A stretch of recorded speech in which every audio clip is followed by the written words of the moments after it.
And of course, you're back for another glorious night of the OCS, week number 5. My name's Jacob Derrick Penko. Bradley Teague Seymour, of course, joins me as usual. And we're in for a treat once again, Mr. Seymour. Yeah, I'm still kind of sad that we don't get to see all 7 games in the one night, but we'd be here for 12 hours. Week 5, and we're still upset about that. That's how you know we love the OCS, and of course, glad to be back. I think last week showcased some good games, but for this week, if you missed out on yesterday, and we know you did, you missed out on some pretty cracking games with a big red side night. Let me start you off with Crimson Gaming. They once again go up ahead. They needed this win as well. They've had a couple losses already for a team that really wants to be in the 1, 2, 3 seed. They need to start just going on a rampage, knocking down everyone, and they've started it against Ground Zero. I mean, for Ground Zero, there's been some close moments, but 1 and 4, they'll have to be struggling their way up to the top. But at this stage, I'm now looking at Mammoth Academy because they're 3-2 after last night. Intuition, undefeated still. It had to be expected from them, but it looked very, very dominating. I think Fudgy ended up 12-0 or something of the sort. Fiora? Absolutely demoralizing for Mammoth in that regard, so hopefully they can bounce back next week. And the last game of the night, Avant Academy. Now, for Avant Academy, they needed to get wins, and this was a good moment for them, taking one against Bombers Academy. I would say this is one of the more surprising wins. Bombers Academy, like we said before, it's a very history team in some sense. Yep. There's a lot of experience on the team. Avant, they're the new kids, and they've come through and taken the win. Well, Bombers Academy, I mean, they took a win against Die Cubs, but they're going to have to see what they can do next week. As for this week of the OCS, cracker games, if you asked for it, we do deliver. For today, starting you off, Darksided will be looking to get their first win against Emprox, who have shown their prominence already, and Dire Cubs. They've lost one, but that has not stopped them. Order Academy, they're in the other side. Dire Cubs, this game is going to be very, very important with BioPanther now on the main team. You'll see him playing on Saturday, but that's a big loss for them, so it's going to be interesting to see how they react. But going back to Darksided and Emprox, Darksided again, this is a very, very important game if they're still holding out hopes for playoffs. And we looked at Darksided, and they said that they finally think they've locked down a roster into week 5, and now not really. I guess there's been a lot of change-ups for Darksided, and that's what made them unstable in this week. Still with command in the mid lane, there is an opportunity that Darksided can once again, or at least finally, propel forward. Yes, they need to play through the mid lane, and that's where they're going to play through, but they're playing against Emprox, they're playing against Chaz, so it's a tough thing for them to play against a team that's already centered around playing through that mid lane. I think for Darksided, there's been opportunities for them to find their win. In the first week, we're like, hey, Darksided are one of these teams. They could be top 4. And then we got shut down. And then week after week, they've been failing to get there. But there is an opportunity again this week. There's an opportunity to take down Emprox because at some times they've been looking a bit shaky as well. They've looked shaky, and Darksided have shown those flashes of brilliance. They have shown that they can be competitive. So it's all about just putting it all together in one game. And if they can do that against Emprox, I would say maybe not even look to go through mid lane. Just try and neutralize the mid lane, play to your other strengths instead of going back there. Because OCS has been about the top side of the map. It's been about mid, upward, and that's all it's going to be about, I feel like, for the next couple of weeks. With the new jungle meta, with now moving into 8.11, these rosters are quite powerful, and now we're looking for them to showcase as well as we bring them up. And finally, locking down that one for Darksided. I'll be looking at command to kind of take the load for the team. Like I said before, as much as that's what will likely be their strategy, they are going to want command to take charge. Doing that against Chaz from Emprox, it's a very, very difficult task. Chaz has been the focus of a lot of Emprox drafts. He has been where they play through. So even though Darksided are going to want to place priority on mid lane, perhaps instead of playing through it, they'll give him something that can neutralize the lane and play on his own, and let their jungler play down in bot lane with Ecotoxic and Frolic. And I know in the past, talking about going to the top side, with Raven, there has been a lot of priority in this man. He has been a Fiora player, an aggressive top laner who wants to split push, and I'll be looking for him to do that again. Whether that works for the Darksided composition that they want to build is another question, but I'm going to move over to the other side because for Emprox, remember they took out Dodo a couple of weeks ago. Now we're working with Thean, and it's that change up in roster that you'd expect to affect them, which really hasn't. I want to say they can credit that to the meta a little bit because it has been this passive tanky top laner. Okay. You see a lot of things on Cho'Gath just constantly picked, and it's not that they're easier champions, it's that they are a lot safer than picking stuff like Fiora, stuff like Riven. So they can credit a little bit of that to the meta, but also, it's just a credit to how well Thean has fit into their team. I think for Thean, there'll be focus, but still looking at the mid laners, that's what it's going to be all about. So you got Command, who comes from North America. He was originally an import from over there, has now settled in, and it's about, okay, now Chaz has been here for a while. Chaz has been on some top teams in the OCS. How do you break that barrier down if you're someone like Command, who wants to topple one of the best mid laners, arguably, in the OCS at the moment? Like I said, I don't even want him to try and take that 1v1, that egotistical duel in mid lane. Oh, fair enough. I want him to play towards his team strengths here. Yep. Now, it is going to be sort of an expectation for him to take that role, to be like, I'm the best, I'm going to win this lane for my team. But I'm not sure that's the way for them. It's especially against, like I said before, Chaz, who is going to draw resources from his team. We've seen it time and time again. He is their focal point. So going in headstrong into a one-on-one matchup and expecting just to clash heads, it's not going to happen. But this is a very important game for Emprox and Darksided alike. If Emprox can get this win, they move themselves up to teams like Cubs if they can claw through today as well. But for Darksided getting their first win on the board, we are into the first champ select, and I think that Udyr ban is something I'll question a little bit later, T-Gun, but I still do like it. Standards off the board, but that's an Udyr. That's a weird ban. You're not wrong. It could be a lot of things. They could have just scouted Wilson and said this is his most comfortable champion. Yep. It could have been that they've struggled with it in solo queue or in scrims because of the meta shift. So it's something that I would love to talk to their coach about later on. I'm not too sold on it myself. I think there's stronger things that have either more priority or just more strength across the map that you could think about. But again, I'm going to give them the credit and say they did their homework. I like the Xin Zhao that's taken away from Y. And for Emprox, as we move out of Champ Select a little bit unexpectedly, it's a pretty standard bans, but I think Emprox are a team that you kind of go, Y can play anything. That was the couch, by the way. OPL's coming up this weekend. If you missed out, that couch is going to be in use. And a little bit empty right now as we do move into Champs. Like, you know what's happening? The crew's so excited for OPL this weekend. They're like, oh boy, buttons everywhere. It's just taken them by surprise. It'd take me by surprise too. Well, we got a little bit of a glimpse that the teams are in games, so it wasn't them jumping out of Champ Select, thankfully. So going back to their bans, back to that Udyr. Again, it's such a strange, it's an out of the blue ban. So I want to see what they've then put priority on in jungles. I'm assuming Emprox either have a pocket pick or something really specific there, as opposed to just banning it blanketly. Yes, me. Lee Sin is played by Y quite a lot. Let's not forget the red. Like, I always bring this up. Old Regicide member, right? Like, Y was sitting on that roster with Yele. There was a powerful person in Y. He was a Lee Sin player. Like, Yele's a Rammus player, but that's a different squad. Yeah, we're back in the Champs League. Welcome back. All right, T-Gun, let me catch you up to speed. That was a Camille first pick by Darksided. And, It feels like that was one of the strongest things, but not, in my opinion, as strong as Zoe picked up by Emprox. We've seen Zoe multiple times in the OCS, and generally it's very effective. I think there's only been one game where she hasn't managed to take over the game, much less be strong and valuable throughout the whole thing. So, good pickup for Chaz right there. But first time we've actually seen Chaz on this champion, I believe, on the Thursday games at the very least. And with the Skarner picked up for Y, one of those individual picks, maybe not as he tends towards the meta. I really like it. I think that it has a lot of synergy with Zoe, especially post-6. If Zoe lands the bubble and you time the Skarner ultimate with the Paddle Star, the person's going to die. It doesn't matter which champion it is, they are going to die. So plenty of synergy and focus towards that mid lane, which is their strength. Alternatively, you have Graves from Darksided. Not as good in terms of just directly influencing it, especially if their mid laner is something without CC. Karma does have CC, so could go mid. Yet to be seen. If it does go mid, though, I would give the 2v2 to Emprox. But Tegan, let's take a step back because the Graves is a very aggressive move from Darksided. They want to make sure they get influence on the map as early as possible. That's something that Darksided haven't done in the past. They've fallen behind early, so maybe a very tentative decision which could work in their favor. Kaiser banned and actually made to the second stage. Another question mark by you and me, I believe, but still, it's going to be banned away. Yeah, it's always a question mark when it doesn't get taken in the first rotation. But they did get a good ADC in Ezreal already, so it's not a huge difference for them. Also, when it does come down, Darksided didn't place priority on ADC. That's why they're just restricting that pool. Now, the best thing for them would be Caitlyn if they're looking for a laning champion, or they're going to have to go down to tier 2, tier 3 ADCs. So, smart drafting by Emprox so far. Credit to them.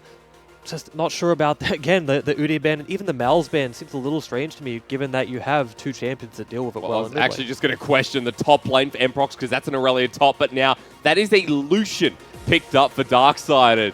and you haven't seen this person in the bottom lane for a very long time. If it is a bottom lane Lucian, we're about to find out. I have to hope it is. That'd be out there, but it's 8.11. It's new meta. It's what's coming back into the meta. I think even Doublelift was tweeting about the fact that he's starting to come back into, and he's happy with it. So good for them for being able to branch out and go into it straightforward. That's an 80 carry Lucian there for Ecotoxic. And with Braum as well. That's one of the stronger bot lanes you can take, especially into Ezreal. And I want to say it will be Alistar. You have to assume it's probably the most picked up champion aside from Morgana into Corporate Braum. special. So I would give the 2v2 to Darksided. And given that I don't want to be playing through mid, especially now they have Karma, that's a strong lane for the Graves to come down and roam to. And in the OCS, I don't think we've really talked up some bottom lanes. I think bottom lane has kind of been glanced over because we're always focusing on the top side of the map. Maybe this is the game where Darksided turned that around. And in the first game of 8.11 in the OCS for 2018, the Lucian Braum could change things up. I think that will be the focal point. It's got to be their strongest lane. I don't want to see much action up top. I think it'll be difficult to really lock down the Aurelia. Even though you do have Camille, she's able to get in super quickly, super easily, super comfortably. I would still rather it just be path towards bot lane, utilize the Lucian Braum, and catch out that Alistar. Because he's going to have to be really aggressive to maintain any sort of priority in that lane. And if he does that, he's going to be very susceptible to ganks. But correct me if I'm wrong, that top lane is still going to be edgy. Like, going out into the world in 2018, that kind of edgy. Raven and Theon are going to be going head-to-head, and even without any jungle influence, that skill matchup is going to be a lot of fun. It's not often we see Aurelia in the top side. I would highly doubt they would both get out without anyone dying in the lane. Even 1v1 without influence from the jungle, from the mid, even maybe the bot lane. I've seen people TP up from the ADC. They're both going to be playing for that skill matchup, like you said. They're both going to want to show off and show that they are the better player. Yeah. I can't wait to see it. I couldn't even pick a winner if you asked me to. Well, let's jump in it anyway. Week 5, Game 1, folks. Welcome back, and I should say welcome home to the OCS for another beautiful night, with Darksided trying to get their first win and Emprox trying to climb ever so higher. Like I said, though, I want it to be focused around this bot lane. We see Lucian for the first time in what feels like forever. About 5 years, 6 years, yeah. And I want to see what Ecotoxic can do with it. He has been an ADC who has been heralded as one of the future OPL prospects. He's been around for quite a while. He has, I think it's about 4 accounts up in either Challenger or Master at almost all times. So if they can get him rolling, especially early on, it's going to be difficult for Emprox to deal with. Yes, they have Zoe, but once Lucian is strong and is able to be aggressive, you've seen an aggressive Lucian before, they will dash straight in your face. It's going to be difficult for Chaz to deal with. See, this laning phase might be a little bit dangerous because Ecotoxic has press the attack. He's also taken the teleport to match, so although he won't have the heal to push forward as much, Ecotoxic will still be there every step of the way. For Darksided, I think I like this composition most of all because they've taken a risk here, T-Gun. They've taken a risk to try and get their first win. And they need to. Like I've said before, when you don't take risks and you try and just play standard, play the meta against every other team, it just rubs me the wrong way. It makes me feel like you're not willing to go that extra mile to find victories, especially in very important matchups like this one for Darksided. Well, the narrative has always been there for Darksided. A strong team, experienced members. Ecotoxic has been around, but he's just never been in the competitive scene right in front of all your eyes. For Command, coming over from North America, and also Raven being in the OCS for quite a while now, it's up to them to show why they can take on Emprox. And Emprox have just had this success because of players like Chaz. If Chaz gets ahead, there is always a condition. And Darksided trying to make it not so as Wilson, level 2, he's going to try and pop his head in the mid lane. You're going to see Skarner come in as well, and I think Skarner probably going to be less effective than the Graves. Well, Wilson's going to chase after Chaz. The burns there. Chaz flashes over the wall. Wilson, that's a very weird flash, and for Command, he'll still chase on forward. Way has been slowed, Y, and Wilson and Command will go no further. Some early trades and some early flashes burnt. Very, very sort of just wishy-washy committals from both teams. You see Karma trying to bait them really, really deep, and then they just sort of connect in strange ways. It results in both teams losing 2 summoners. I would say it's more important that Zoe lost both summoners. Zoe, even though she does pick up the extra summoner with her W, without that flash and ignite, now has very, very little kill pressure against an already difficult to kill champion in Karma, who also has cleanse. Well, for Command, it's been the Vladimir. It's been the talk of this very aggressive mid laner that scales for Command. He's taken a bit of a back foot because there's so many kill pressures on the map for Darksided, I guess is the best way to explain it. Command is going to play a role that we haven't seen him play just yet. I think this could be the test of time, and I've been talking about it. Raven, we're going to pretend like we didn't see that one. But, he's still set up for the gank, though. All they have to do is wait for the cooldown. This wave is in an awful position for Thean. He has to come up like this, and the Graves is now going to get in. Raven chasing. Thean is a level ahead. He'll get the stun. Wilson has the wave to back him up. The smoke screen, but Thean is clearing out the wave. It's going to be a 2v1, but one that Thean can survive from. Wilson walks forward, and Thean just says, thank you very much. I'll take the damage. I'll take the minions. That was very, very smart that Thean played it that way. Stood inside the wave so the Graves couldn't do anything to him. Made sure the minions were aggroed onto Raven as early as possible, so he's taking all of that damage, and very early on, having that many minions hit you is very important. So, well played by him to avoid a very, very difficult situation. But for Wilson, the aggressive jungler pick, has it paid off yet? Has it made a difference? In some regards, yes, but I want to see him go back to Chaz. There's opportunities in the mid lane, and for Command to find his comfortability, it's going to have to be a Grave sitting in that lane. So let's watch where it progresses. Teleport will be used by Raven, and Thean still having a comfortable laning phase until Raven says nope and gets him to half health. It's not often you'd say you want him to re-gank the Karma lane and keep focusing there, especially because Karma's going to be the champion you pick to help your team mid-game, late game. You're not expecting her to be the real carry threat like Zoe is.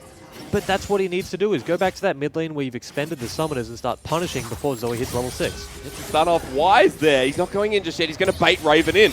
Thean negating the damage. Wise in the grass. Oh, you didn't see that one coming, but you did. There's a first blood by Emprox. That was so patient by Y. I don't know if I would have had the I want to say wherewithal to just sit there and wait and wait and wait until Raven had committed just way too far. Skarner pops out of the bush, and by that time, it's too late. Good on Raven for saving his flash, because some people would have panic flashed away there. But first blood, up in the top lane. Camille now down 20 CS. And like we said before the game, that's a skill matchup, and that's going to be difficult to come back from. Well, that's not what you want when Raven has been the one kind of giving opportunities to Darksided, getting him shut down early. Emprox know exactly where they're targeting. Right now for Darksided, it seems like opportunities are going to waste. There's a 1k gold disadvantage already. And Emprox, just a team that's been really collapsing on other teams as they walk through at 3-1. And now showing exactly what Darksided are up against. And the disadvantage in the top side is only going to grow. And Wise just walking up here. That is a fast Scorpion T-gun. This is what we wanted to see from Darksided, is you re-gank the lane that you've already punished. The difference is Raven still has flash, so even if Y does decide to stay, which he doesn't, Raven would have been safe. Wilson's here anyway. He's not even going to push the wave. He just peek-a-boo and walks away. I think right now for Emprox, there's an opportunity. An opportunity's been made by Y, the jungler who has always had the pressure, had the pocket picks and went for something for the team. Paying off for now, and it's going to have to be a response from Wilson. I'm not sure he can really get much of a response in a 1v1. I think what he needs to do is, like we said before, go and pack the different lane. He was just top to fend off the possibility of a Skarner gank, but even if that ended up in a 2v2, Darksided were not winning. That was not the fight they win. They were just there to make sure Camille doesn't die again. Graves needs to get more effective, more active in other lanes. Like I said before, I want to see him bot lane. I want to see them get on this Alistar before level 6 happens, and suddenly you can't even find kills in bot lane. Graves is then going to be relegated to simply just doing his own thing and not being able to help his lanes. So talk me through bottom lane, because you'd usually expect, you know, Ecotoxic and Frolic to be dominating this right now, but the CS is quite even, and although it feels like right now you're not going to see the focus as Wilson walks forward, I think for that bottom lane, maybe Ecotoxic and Frolic have been a bit more passive than I'd expect. It's a difficult lane to kill 2v2. If the Alistar sits there and relegates himself to counter-engaging, there's not much you can get done because your Lucian is just going to be sent away and the lane will stay passive. And I assume that's what Emprox want to do. They don't need to win through bot lane, especially with how their top lane is going and how their mid lane is going. There's no need to throw more pressure down there and potentially start losing, so just play it nice and passive. Whereas Darksided, they're not going to be able to dive 2v2. They're not that strong. They need the help from Wilson or from Command Attack to come down and influence the lane, and that just hasn't come for them. So they're not able to do much besides sit in the lane and stay in the 2v2. Because Wilson right now, he's focusing on the top side, and Emprox have moved to the bot side to respond to that red. Y only just makes it over. This is going to be really, really difficult to survive. I think they've clued into it. Here comes Predator. Darkside in a lot of trouble. 4 members from Emprox, but because the trouble bubble doesn't land, nothing happens. Darkside again in response to the top side, and a flash forward from Theon. Collateral damage. Theon walks away alive.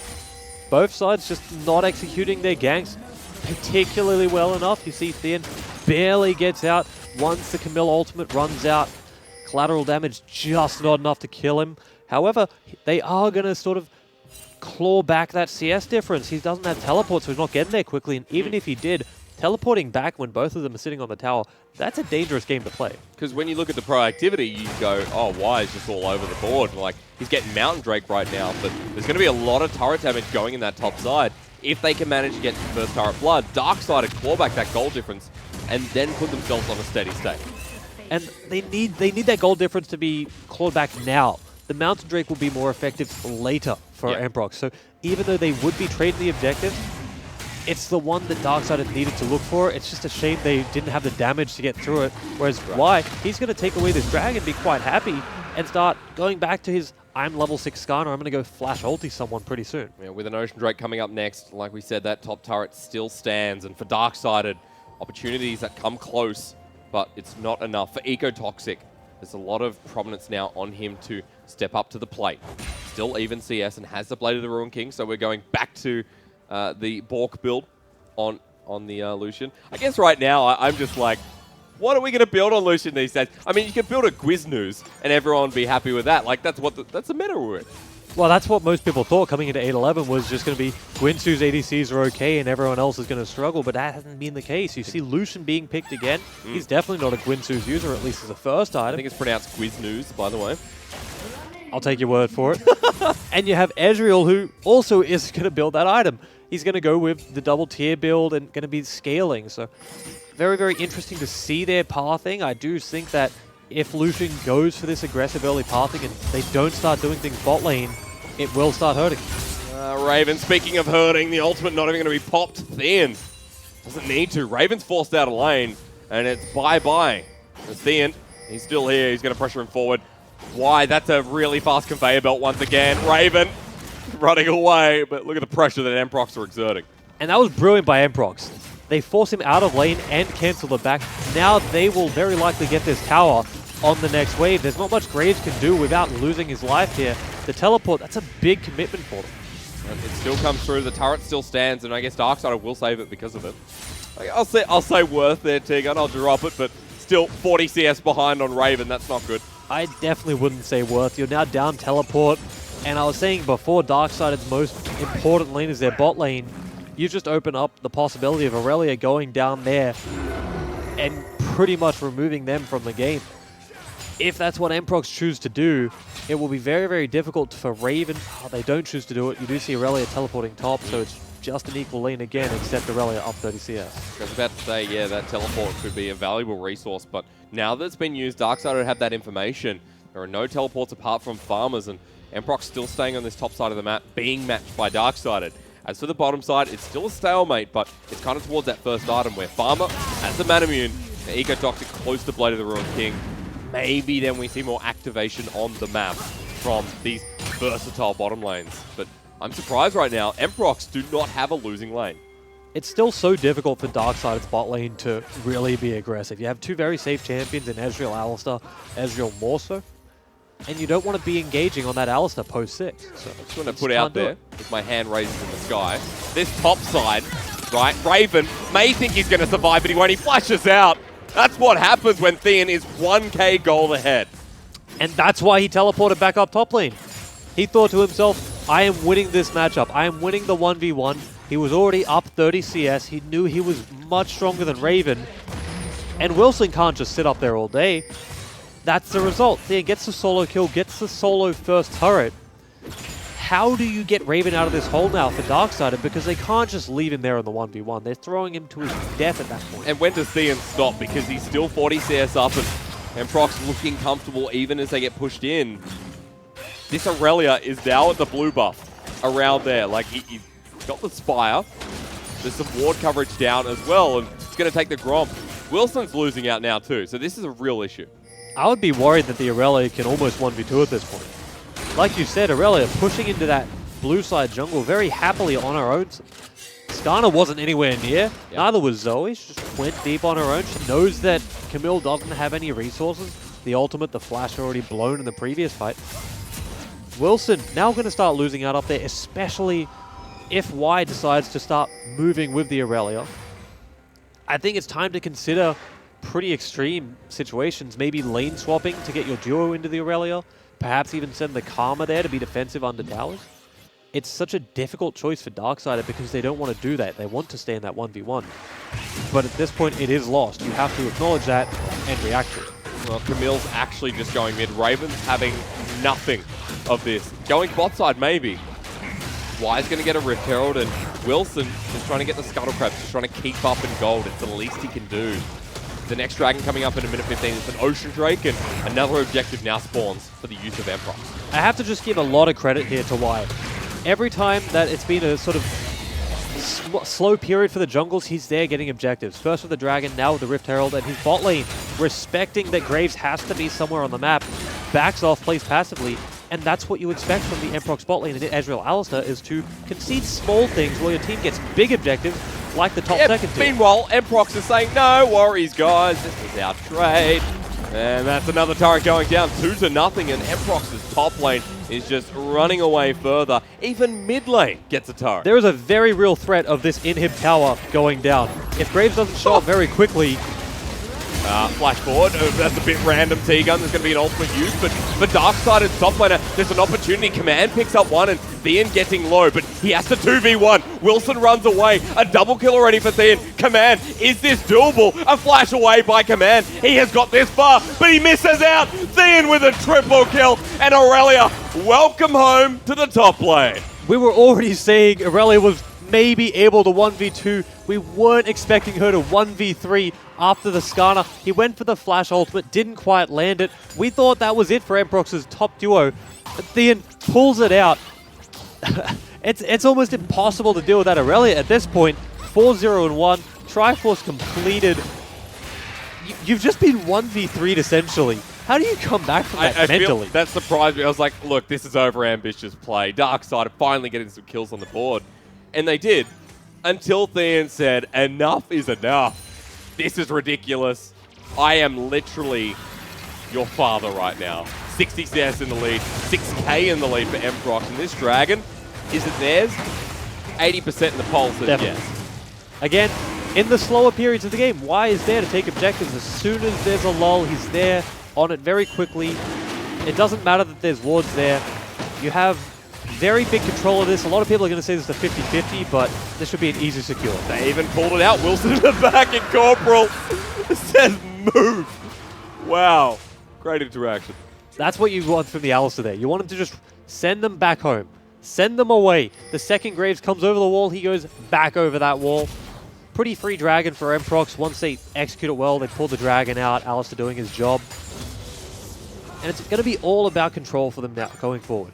If they can continue to just be passive, pick their moments, control the map, it's going to be very difficult to Darksided to do anything proactive, especially with their team comp, from such a deficit.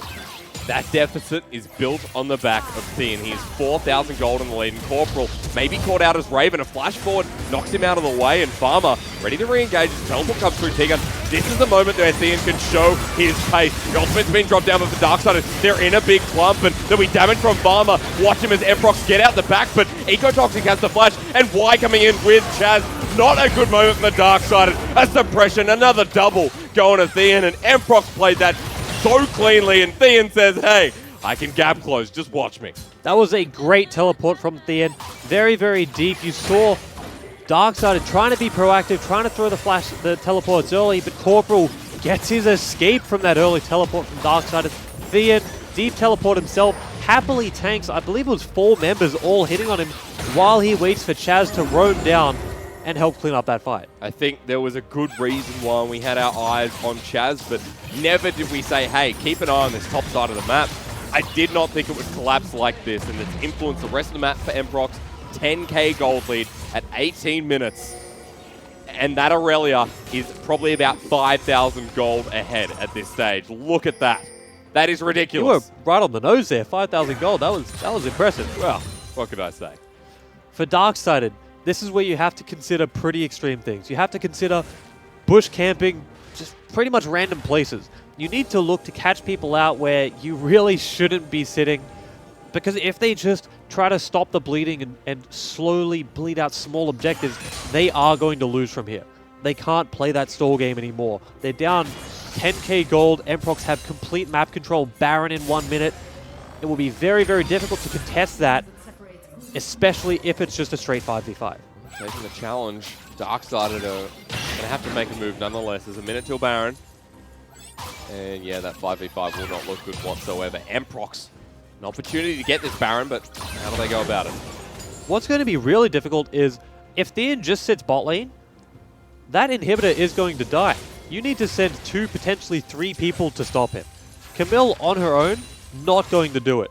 So if that's what Emprox decide to do in their setup, have Thean just sit down there on his own, I don't think there is a way to stop this Baron. I think it's going to be up to Wilson to try and steal. Is 2 enough? Really? That's a big question. That's what I'm worried about. Well, I feel like you need the whole team. I mean, Thean is one-shotting everything, is still 80 CS ahead. Baron's coming up in 15 seconds, and they're found engaged topside. Thean doesn't have teleport, so if they can get the team without Aurelia, then maybe there's Darksided's window back into this game. Or not. I don't think they're going to find it. Oh no, Chaz. Chaz says no. Chaz says absolutely not. Corporal says no. And Frolic will try and disengage the fight, but Corporal has already taken down Wilson. Chaz will look for another pick. 2 people, and all it took was this little Zoe creature. That's Baron, but now the question is, can Darksided even hold this Aurelia with 3? Karma and Braum are going to be down there. Thean doing the conservative thing, backing off because he knows his team gets the almost free objective in Baron. No Graves to steal. Now with the Baron, if they continue to set up in this 1-4 setup with the Aurelia down bot lane, Darksided are going to have to pull off a crazy rotation. Well, the teleport's actually there, and maybe Thean wants to turn on, but I think he's going to die here. He's got enough damage, maybe not. He'll already pick up 2. He gets the 3rd. How do you do this? Thean's running for his life. Command's going to chase him up, but Thean can turn this with the Baron buff once again. Hasn't found the stun. That was over in a matter of seconds, Tiga. That was it for Darksided. They didn't have the burst to take down Aurelia. And the second that initial damage sort of subsided for Darksided, Thean turned it all around. Blew up, I want to say 2, potentially 3 people with pure one-shots, with his Q, with his Hydra.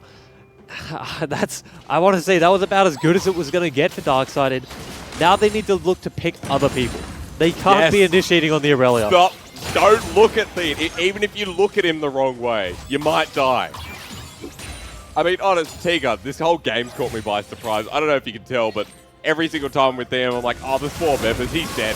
He's definitely dead. Maybe to Emprox, another moment like that comes forward. But Corporal's not taking any damage, and no one's being touched. On the backside, the damage is coming through from Farmer. Frolic will follow it up, and with Farmer, a double kill goes to the Ezreal AD carry. They flash forward, and that's why, looking for the Impale. Ecotoxic runs for his life, but the middle turret stands no longer. Why brings him back to the team? See you later, they say. Emprox cleaning house again. Why just runs him down? He had no flash, he had nothing, just slowly walked up and ultimated him. Now you have Thean also taking down bot lane, and that's going to be the game. Holding this for Darksided, you have 4 people, perhaps you can stall it out for 1 minute, maybe make Emprox reset, but even if they do, how do you then fight later on? I don't think you can. The flash forward's going to miss there from Corporal, a little ambitious. Emprox, they send them packing with the first turret going down. But T-Gun, even this TP from Farmer, a little bit disrespectful. That was a clean game. That was a beautiful game from Emprox. And they've just showed the top side is really the place to be. We were saying before the game that they would play through Chaz, but they got the early advantage top lane, and Thean decided, I'm the captain now, put all the resources up there, and showed it was worth it. I think that game caught me by surprise. I'll be quite honest with you. From the first 5 minutes when Theon got the solo or the 1v2 all the way to the end point, Emprox just made a cataclysm of the first game. That was not as close as I was expecting. No. I was expecting top to be a skill matchup and potentially go somewhat to one side, but Theon with the slightest lead, it wasn't even a kill, it was 20 CS and assists. Skarner got the first blood. Yeah. Just decided that the lane was over, and Raven had no real recourse. He wasn't getting roams from the mid lane, and it wasn't enough just from the Greys to help him out. But we see that ambition started at the very start of Champ Select. It was about Theon saying, yeah, I'll take Aurelia into the top side of the map. And usually it's a mid Aurelia. Usually it's like, okay, you know, I'll take the Bruiser. I'll take the opportunity. But into the top side of the map, you're like, and now I say, yeah, no, that was a great idea. It's still so weird to me that Aurelia is now considered a mid laner. Yeah. When she was a top laner for so long before, and now she's seeing a resurgence up there. And this is proof that it's a reason for it. Is it the change in 8.11 that does this? I don't think it's just 8.11, but perhaps it's the changes changing the meta up there. You're going to see different champions up there, but I don't want to credit all to that. I want to credit to both the top laner and the mid laner being able to play it, so you do have that flexibility when you draft it, and also probably just you take it into skill matchups. So when the opponents are going to pick up Camille so early, you can readily take it and be happy with it. Take the Aurelia, show your dominance. Emprox definitely did that, ladies and gents. We're going to have a short break and then more explosive OCS action coming up next.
And welcome back to the OCS week number 5. Jake Derek, Sozzy Peko, Bradley Teagun, Seymour. You know who we are. Let's get past that bit. We're now on to the Dire Cubs taking on Auto Academy. And this is actually a little bit of a changed matchup, Teagun, because the top lane of Dire Cubs is no longer there. Biopanther gone to the OPL team, playing on Saturday. Good for him, but tough for Dire Cubs. He was one of their, I want to say their best player. Him and Udisoft linking up, they were just impressive at all times. So big loss for them. Can Topoon really fill those shoes? I think a new top laner is going to change the pace because this meta is all about the top side of the map. We saw last game, enabling your top has never been more important. And in 8.11, now we have a chance to see, okay, Dire Cubs, is the whole comp versatile, or is this change going to affect you and Auto Academy able to sweep it? It could even be a benefit for Dire Cubs just by meta. Biopanther was effective on the tanky champions. It was Cho'Gath, so it was a tanky champion that can carry, but they were still tanky champions, not these aggressive champions that we saw in Camille and Fiora. So this could be a blessing in disguise if Topoon does play those champions. So it's yet to be seen. Obviously, with a new player, we don't know much about him. Yep. Do they still play to the top side, though, or does Udisoft now play through Getpack? I've always had respect for the Direwolves, the organization, because they've had great drafting of players. And as we have a look at those rosters for you, there's going to be no surprise if Topoon can step up to the level. Let's take a quick look at them, because for Dire Cubs, I love this roster, but now it's about enabling the top side of the map, as we just said. I think it'll be more towards the mid lane as well, not just the top side in general. It will be a bit more focused. It was after game 1, Teagun. I saw the Aurelia now. I'm like, are they going to pick Aurelia? You're a bit high up on it, but I do want to say it'll be more towards Get Back. Again, it's hard to say though because we haven't seen the top laner. Whereas on Order, we fully expect it to be through Chungy. Yeah. Do they now change playstyles? Do they go up to Quakeku and let him take the reins, try and punish this new player on Dire Cubs? And I think there's some proficiency in that bottom lane as well. Again, bottom lane hasn't been the main focus in the OCS so far, but Styled and Huey have shown that they can be a method of explosive power as well, to put it lightly. Styled and Huey, there'll be prominence on them, and maybe the bottom side of the map is an opportunity for Order. But I guess we started out with Dire Cubs, Teagun, and now looking at Order, yeah, it will be that middle side of the map, but Quakeku may be sustaining the top side as well. I want to see them focus up there, though. I don't want it to just be a sustain lane. I don't want them to fall back to tanky top lanes.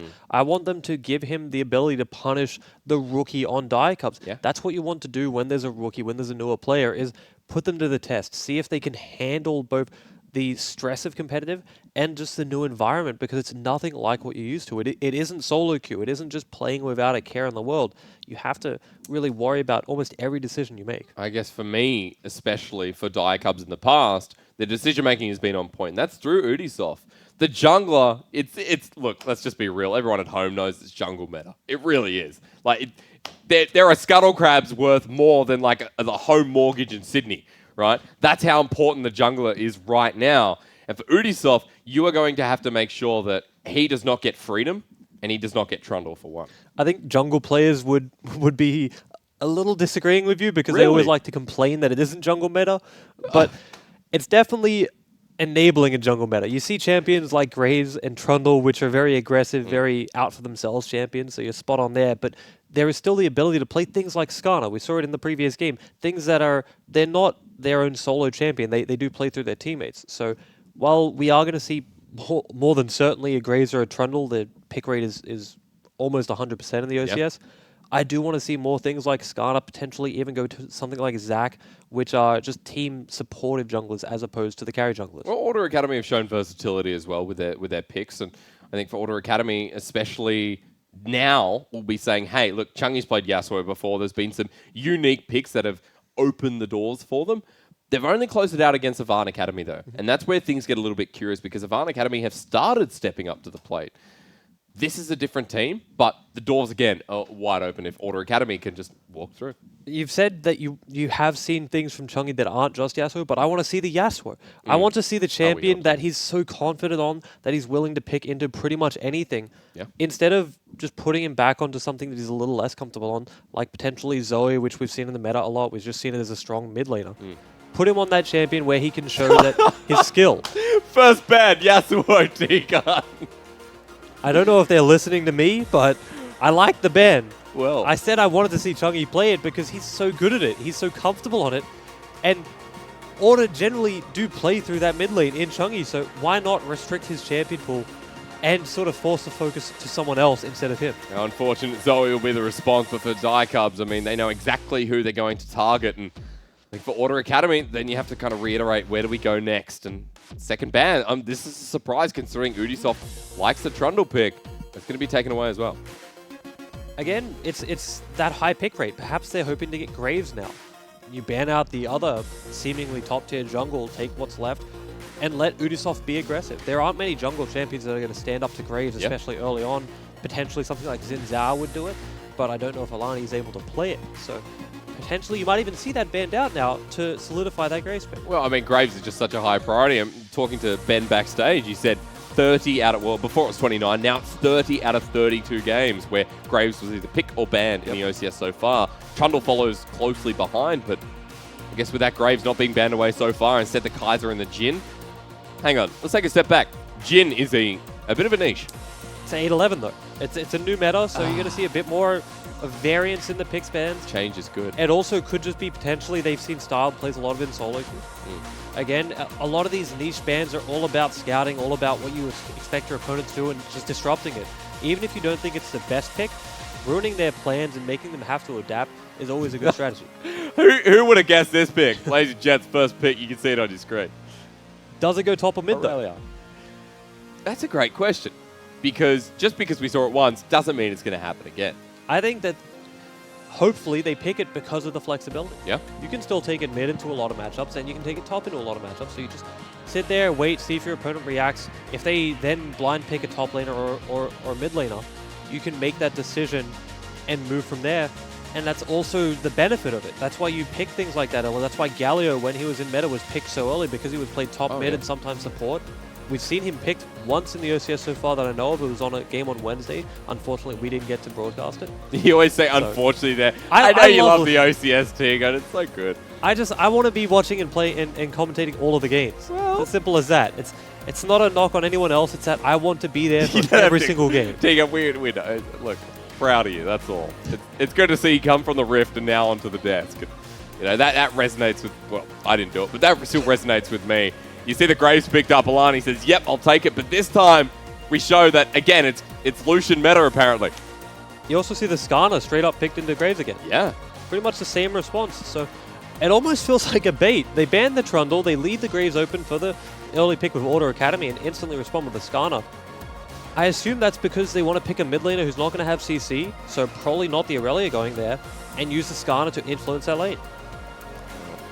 Fiora actually picked up. Okay. So this is dangerous because there's still a flex in the Lucian. Let's not forget. However, you got a Fiora. And now Order Academy said fight. This is very, very close to the draft we saw in Game 1. Yeah. The only difference so far is Fiora instead of Camille.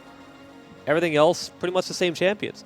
And that's just to show that the strength of these champions in general is pretty high up there. As much as you do want to see stylistic picks, niche picks, just sort of people expressing themselves, you just see them go to these tried and true strong champions. Now you see other strong champions being banned out. Morgana is the first one, also another flex pick.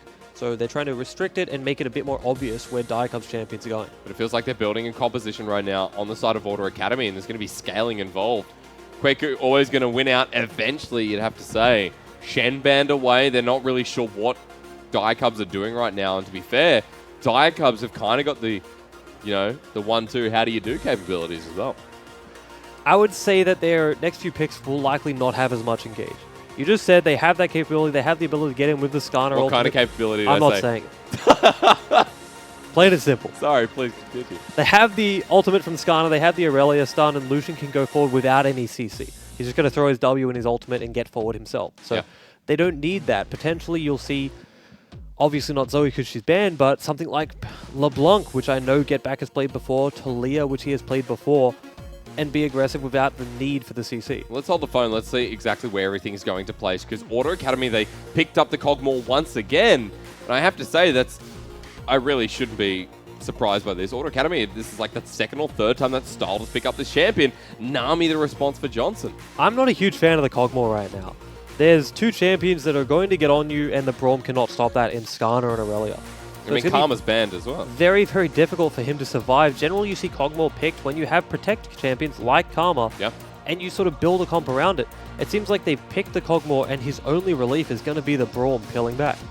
For Diacub's last pick. Oh, yes! That is weird. That is Lucian in the bottom lane confirmed, and an Aurelia mid. Okay, it's no longer weird for me.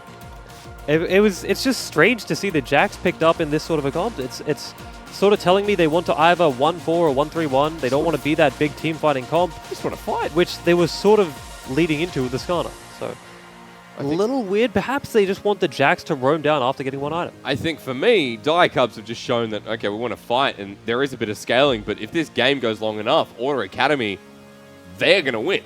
There is a safe comp in regard for Order Academy. They will definitely win all fights. Yeah. What will be Diacub's sort of relief if it goes to late game is they will play 1-3-1 better.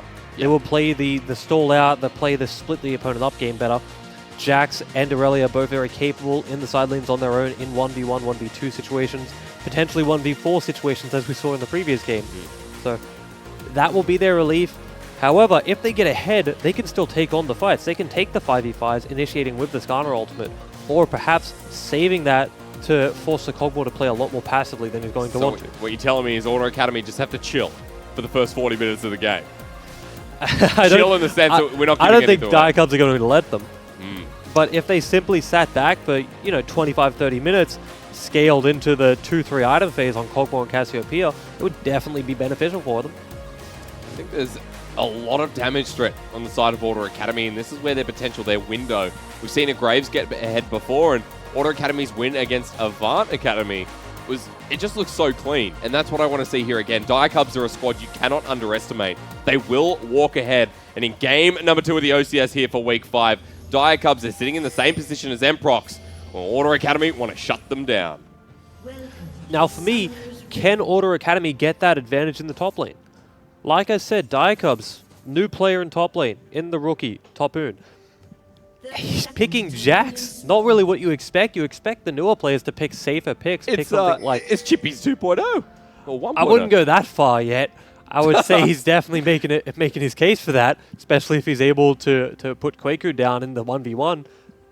It's just not what you expect out of a rookie. You expect them to go back to safe picks. Play Cho'Gath, play Ornn, play these champions that even if you do get a little behind in lane, it doesn't matter. I think in the OCS, what we've come to expect is never put your bets on anything. And we knew that from week 1, Tegan. We learned that the hard way. You won't let it go. No. Well, look, I'm going beyond that.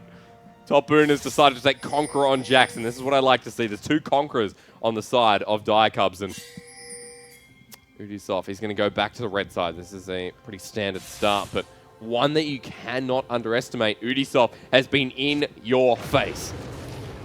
He's been the jungler to be aggressive when you don't expect it as well. Whenever I'm expecting him to just stall it out like I would for a Skarner, you would just sit back, try and get your level 6 as fast as possible. He'll be the type of person to go and fight you at level 2, at level 3 for the crab. And I expect that's why he's starting bot side, excuse me, is to go red Wraiths and then crab and try and get there before Graves does if he so chooses. Because Alani a little bit slower, but with the Raptors first. Coming out of Ubisoft, Alani will just go ahead, pick up the Spire and the Scuttle Crab. And that's the beautiful thing of Skarner. Sometimes you want 15 gold, you get 15 gold. That's pretty much how it works. Spotted out though, Ubisoft walking up towards the top side. Maybe a quick rotation should be able to catch out Alani if he moves to the top side or the blue side. I think he might wait for Alani here. No, he decides to start the blue.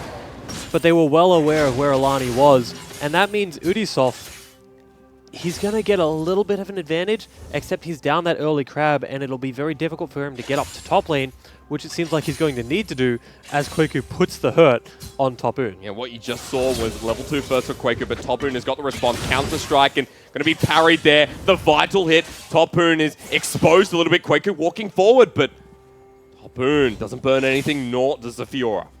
That is the mini-game you're going to see all game long in this matchup is, can Kwaku parry the Counter-Strike? Or does the Counter-Strike get through? That is what pretty much decides who wins this 1v1. And first point goes to Kwaku. Now, with the health advantage already, it will be very difficult for Topoon to do anything before he's able to back and teleport back in. Well, Kwaku has no pots left, but Topoon has run out of corrupting potions, so the advantage, of course, going to go to the Fiora. How do we get Aurelia enabled? Always the question. Well, Maybe sometimes it's more of an answer that's been given to us first. But Alani just going to be clearing out the rest of his jungle, and maybe the focus on top side will continue being there. I'm not even sure if it's a focus on top side or if it's just Kwaku playing well as he lands another parry. He's just able to predict exactly when Top Boon's going to come forward, try and throw out the Counter-Strike, and time it well. Well, we are in the middle of a pause, so what you just saw there was a force back out of Kwaku. That's a good start for Fiora, and I have to say, look, going up against a Jax, you know, I play a lot of Jax, and I know that matchup, and that's not a fun matchup. I want to say it's closer to a skill matchup than most people are going to expect. The onus is on Fiora. If she lands that if she lands the parry perfectly when Jax is counter-striking, she will win.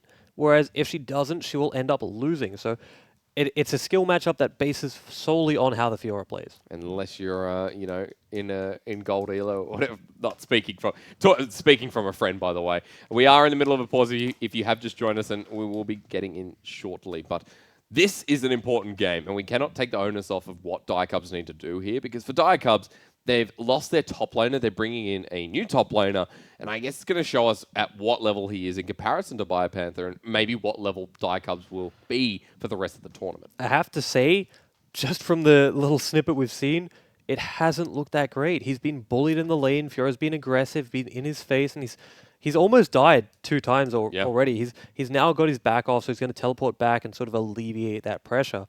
But so far, looks like a little bit of a struggle. He's going to have to prove that Jax pick's worth and prove his worth in the later stages of this game. I think it's interesting because we never kind of considered Order Academy, as we do jump back in, would have that strong top lane. We talk about Chungy. Chungy is the focal point for Order Academy, and now it looks like for Kwaku, if he can step up this week, there's an opportunity to be like, hey, have you heard about this player Kwaku? He's pretty good.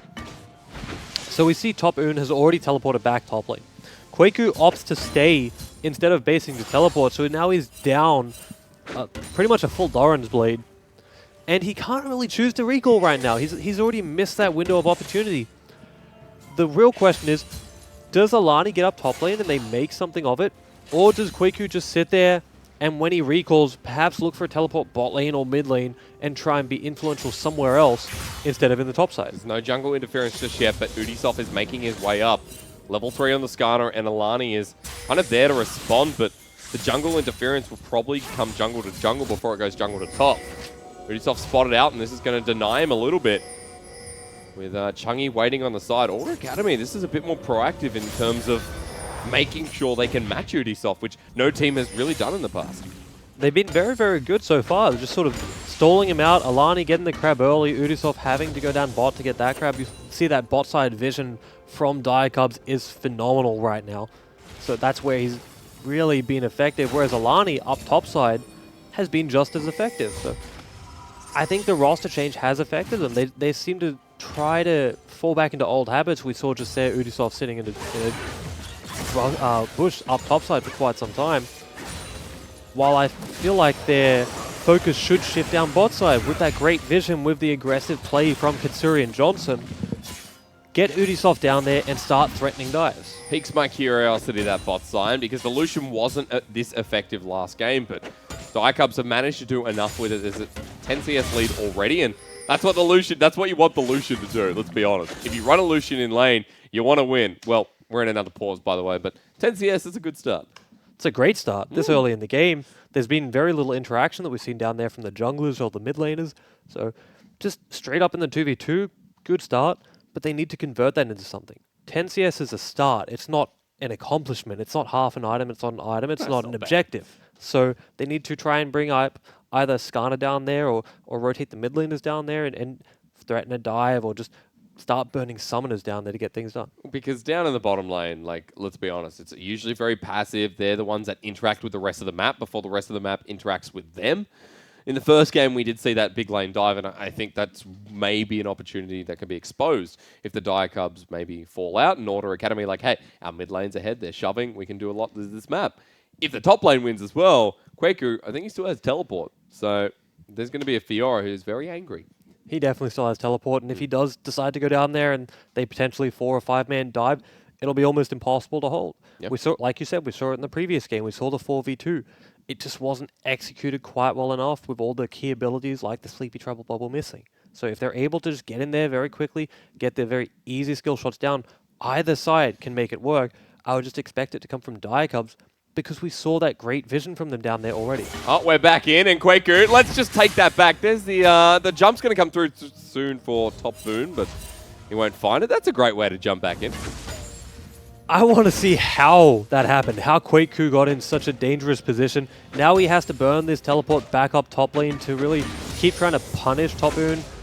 If he decides to walk back, he will likely miss a couple minions and also let Top Boon get his own recall for free. Nah, he's teleporting and it's going to be used, and Top Boon has just as quickly caught back up. So whatever the case, Quaku has he's lost some advantage. That is not a good position for the lane to be setting in for Top Boon. However, Quaku decides to start pushing. He knows the teleport's down, so perhaps he can deny some minions. And now he can get down towards Alani and secure this grab as well. There's nothing that can be done from Diacubs in this top side just yet. Alani will pick himself up another Scuttle Crab, excuse me, and 10 CS advantage still back for Quaku, and that's just because of the wave. But let's see what Top Boon can do, because at that level 6 mark, that's when it's changed. You remember, you got the Grand Challenge, and that's where things can kind of go the other way as well. I think it will still be that skill matchup, though. If the parry cops Counter-Strike, Fiora will win the fight. If it misses, I think Jax, especially at level 6, is going to be able to just run down the Fiora as long as all 4 Vitals don't get proc. Well, he's got cloth armor, and that's probably the difference that's starting here. Top Boon's going to get the response, and immediately for Quaku, he gets the angle, and Counter-Strike's there. The damage onto Quaku. Grand challenges, he parries across. Top Boon jumps out, and Alani can't add anything to this fight. You see, he didn't get the... Ooh, Aurelia. Oh, that's not good! Get back! That was quick. That was very quick. Chungi just not throwing his ultimate early enough. Get back, however, throwing his ultimate, throwing the ignite, getting the damage down before Chungi reacts, gets the first blood. That's going to be very, very difficult for Auto Academy to handle. We saw last game, Aurelia didn't even have first blood. She just had a couple CS and assist. This game, that's a clean 1v1 first blood. The only thing he lost was his ignite. Still has the flash, so there's no threat of now being ganked. How do you help out Chungi here? Do we see Alani go mid, or do we see Chungi play a bit more passively and sort of let Get Back now have control of the map? This is a 600 gold lead, and now that's just on the back of Get Back because he's set himself up, and even though Quaku is a couple of gold ahead in the top side, it's going to make no difference whatsoever if Get Back stays in this position. Katsuri is 20 CS ahead as well, so just like last game, we see Diacubs winning through their lanes, and as soon as they come out of it, if they pull the trigger, is it push the trigger? No, they pull the trigger. It's going to be a very dangerous situation if Auto Academy can't control what's going on. Chungi has walked back into the mid lane, and Get Back has capitalized big. Chungi will get some shots out, but it's not enough. Look at where Udisoft is, though. If Chungi kept fighting there, Udisoft would have caught the Cassiopeia. Now he's still tracking him. Cassiopeia going for the blue. Diacubs are well aware. Are they going to be able to potentially contest this blue buff? At the moment, positioning aggressively, but Diacubs had it all watered down, so they'll spot this one out. They don't need to do anything just yet, and Katsuri continues to push in, denying as much from Styled as possible. It's working. It's working so well on the bottom side, and as soon as Get Back says, yeah, let's go party down here, I feel like it could be too much. Auto Academy have to be ready. Now, I said 10 CS was a lead, but it hadn't accomplished anything. 30 CS, that's an accomplishment. That's already starting to become a pretty big deficit for that Cogmore. Even though there's been no summoners burnt, just the teleports from the ADCs to maintain pressure in the lane. If there's no interaction down there, it will start becoming that possibility of the Lucian getting that solo kill. Because look at the ward coverage, T-Gun. The river is lit up like a blue Christmas tree. I said this last week when Christmas Trees was playing, but nevertheless, for Diacubs, they've made sure it's short work. No one's going to get down there without them knowing first. And for Auto Academy, there's a bit of ward to respond, but nothing that can get them into the lane. Even Katsuri's going walkabout. As long as Auto Academy keep getting those wards, like with the one we see on the screen right now, they won't be in threat, just like Cassiopeia is here. Again it happened. The ultimate's there. Disarm. Get Back. A second kill. Udisoft doing work. Just Speedy Skarner gets in. Flash ultimate. Chungi just not paying enough respect. Doesn't flash himself before he's unfortunately completely locked down by the Diacubs. And now 2 kills on the Aurelia. And he's just going to keep scaling here. I don't know how Chungi can deal with this on his own. You need to see Alani start getting active in that lane, or just just across the map. He's been sort of passively following around Ubisoft and keeping even in farm, but he's not hitting the proactive ganks that Graves needs to do. Whereas the Skarner, with Predator, he's going to get in there very quick and with the ultimate, pretty much kill any member he wants. And really, that was Ubisoft's first collapse on a lane. That was Ubisoft's pretty much first gank, and Get Back benefits from it yet again. Considering that now he has 2 kills, almost the Trinity Force at 11 minutes. And Topoon's evened out the top side, so the winning lane for Order Academy is now no longer as convincing as it was. Get Back again on Chungy. This is just happened. Oh, Petrifying Gaze will miss. Get Back goes back in. That is why if you miss a Petrifying Gaze, you leave. Chungy had the chance to leave. The door was open. He was invited to leave, decided not to. Get Wrong back door. to sides. Fair enough. Goes back in and throws the Ignite down. Pretty much just came off cooldown, gets the kill. Chungy, he cannot stay in that 1v1. It's as simple as that. You cannot stay in that right now. Well, the lane will end here because Get Back has moved Gatsuri up as well as Johnson, and this good rotation from Cubs. Get Back will tank for a little bit, and I feel like it's going to be okay. First turret blood. A good rotation from Cubs will net them that objective. Get Back survives. Just. This is a testament to please. Just take, capture it. Hang on. The wave's coming. It's all right, T-Gun. The wave's coming. And now, first turret blood. That's a testament to how hard backdooring turrets is nowadays. I remember a few years ago, you would happily tank towers from 100 to 0. Level 1. Well, whereas now, champions with 3 of them on it seems like they couldn't even take down about 400 health. Still, nets him the first tower, but that won't end laning phase. It will simply make it so the mid laners are more able to roam, especially on Get Back's behalf. He's going to have a lot of map to work with and able to get into either top or bot lane. You have to remember as well, Tegan, that solo turret gold went on to Katsuri, so the Lucian now has Blade of the Ruined King, and there's an issue brewing in the bottom side, but the top side's where we're looking right now because a big mission. Quakeku going to parry, but one more hit, Topoon! That's the sound of Quakeku getting the kill. That was the perfect parry. Like I said before, parry is what decides the top lane. Gets the parry, starts proccing vitals to get the health back, and with the Tiamat, blows up Topoon from, I want to say, about 30% health, so he was probably expecting to win that fight, but the parry changes it all, gets the solo kill, a little bit of a reprieve for Order Academy.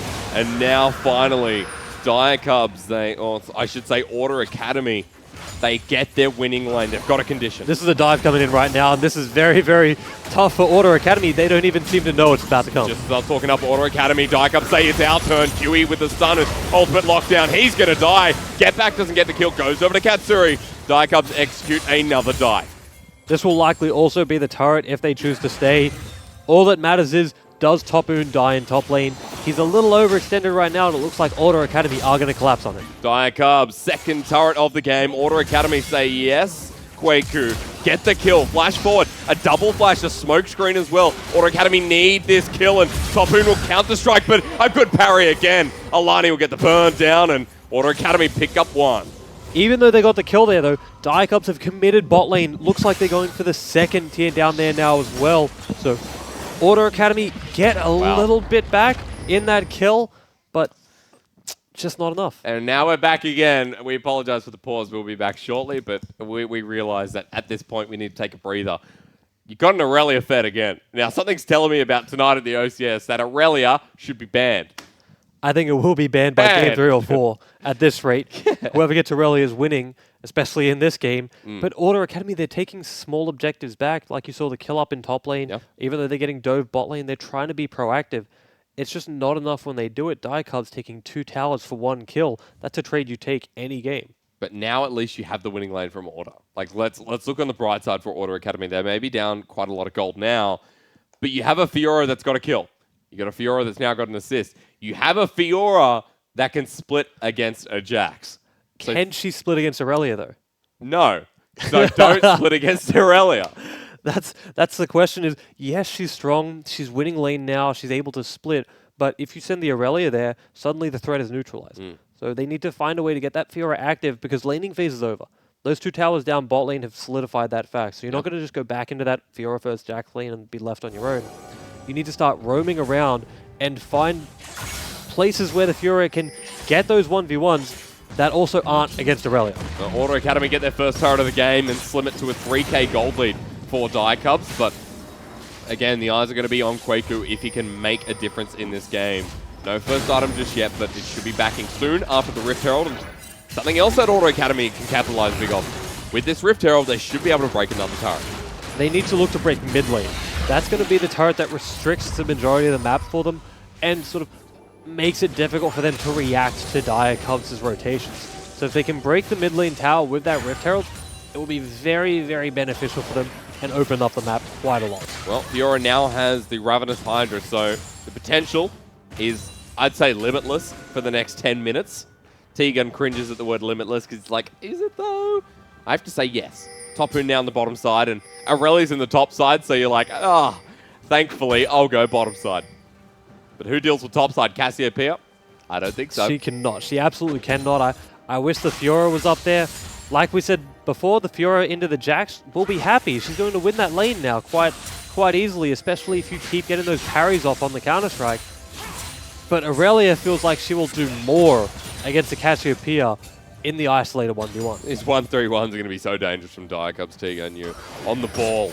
As they walk their way forward, they're going to clear all vision. And that priority on vision from the Diacubs, that's what enabled Ubisoft in the past. And now that they have that priority again, they can walk wherever they want. 3k gold lead. They're just going in the jungle and they're saying, hey, this turret's ours now. This is something that Ubisoft has done pretty much every game he's been in, is be aggressive in the jungle. Try to find wards, try and get deep vision as soon as possible. And we see it again. Deep vision all around the top side, and there's nothing Order can do to save that top tower. All they really have as recourse is, can Kwaku equalize that tower down bot lane quick enough? Because if Diacubs opted to stay or rotate around and go for mid lane as well, he's not chewing through these towers fast enough to stay down in that 1v1. But he still got the turret, so there's opportunity for Order Academy. They're trailing. They're not leading. They're not kind of making a stalemate. They are trailing. Order Academy, they need to go above and beyond. There's an Ocean Drake on Diacubs, so any fight can be kind of held back and then re-engaged. Order Academy, they've got a composition that can scale. It's about how they scale at this point. Can they scale? Well, they can, but are they going to be able to play the game at 25 minutes, or will it be how over? and can is the same word, really.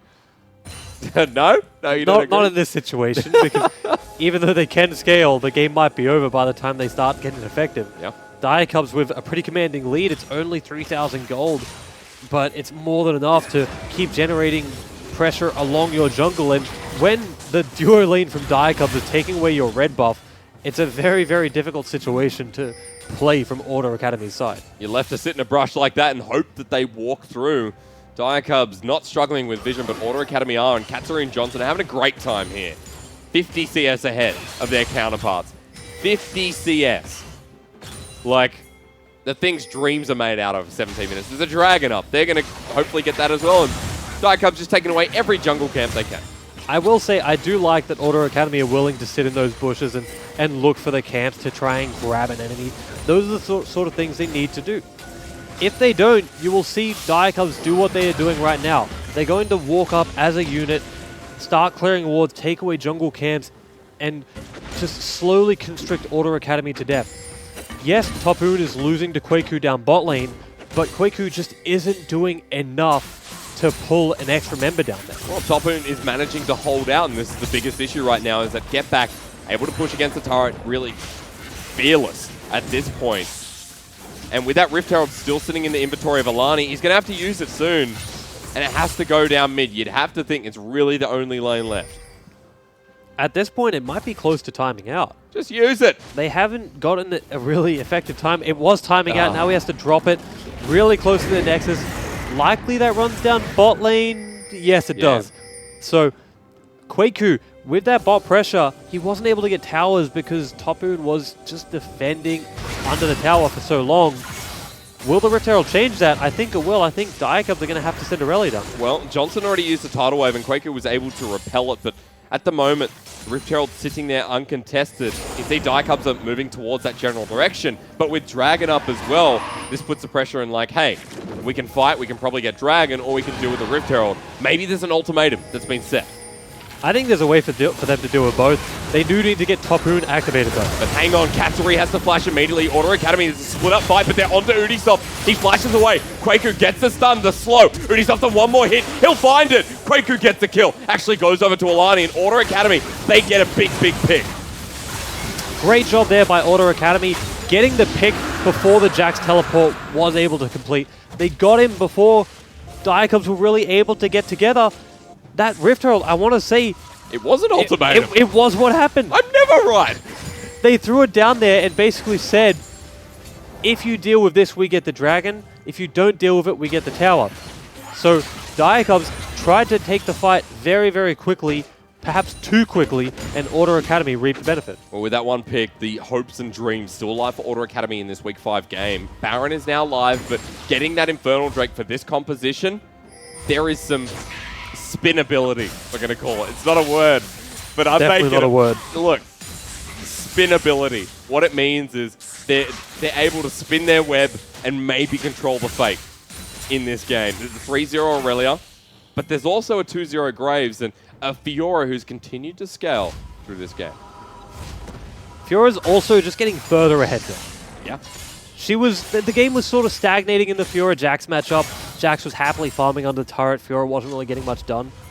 Now she is even further ahead. 1.3k gold there. Yeah. Especially when your team is losing across the map on the other side. That's a substantial lead.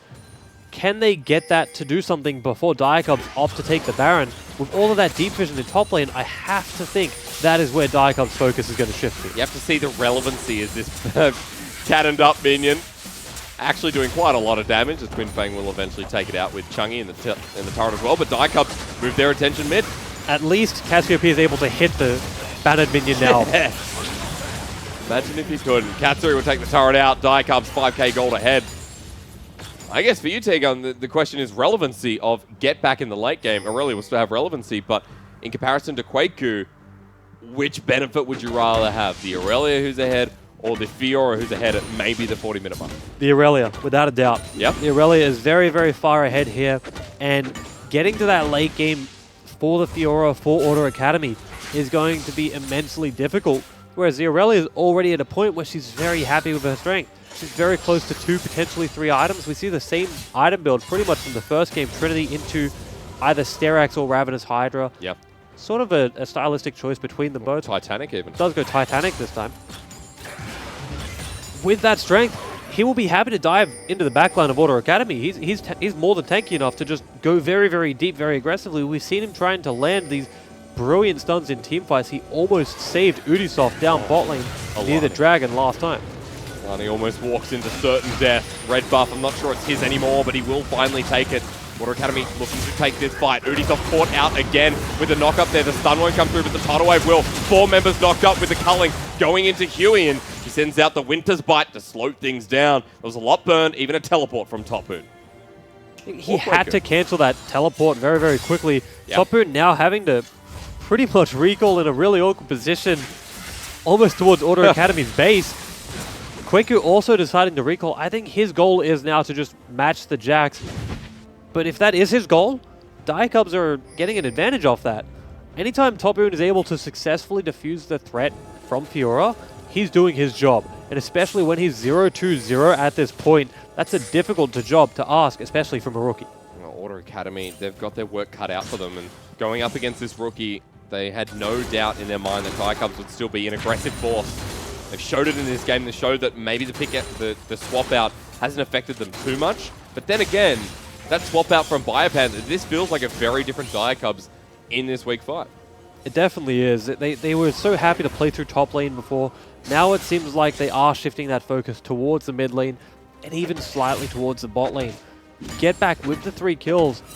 They are in a lead, but it seems like they've just sort of stagnated a little bit. They were getting that great vision topside. They were pushing towers. Now it's just nothing happening. I think what needs to happen, especially for Diacubs for the next few minutes, is regain that vision in the topside, take down this top second tier, and then start potentially taking the Baron, which is, it looks like they're going for it right now. Well, Katsuri Johnson moving towards it, everyone collapsing, and for Auto Academy to have no vision around this area, it's completely blind, Tegan. They know though. They have to know right now, and it looks like they're about to check it. and Diacubs do the wise thing and back Well, on. meanwhile, Topun and Quaku going head-to-head. One hit, Quaku doesn't repel and gets the burst down. Topun!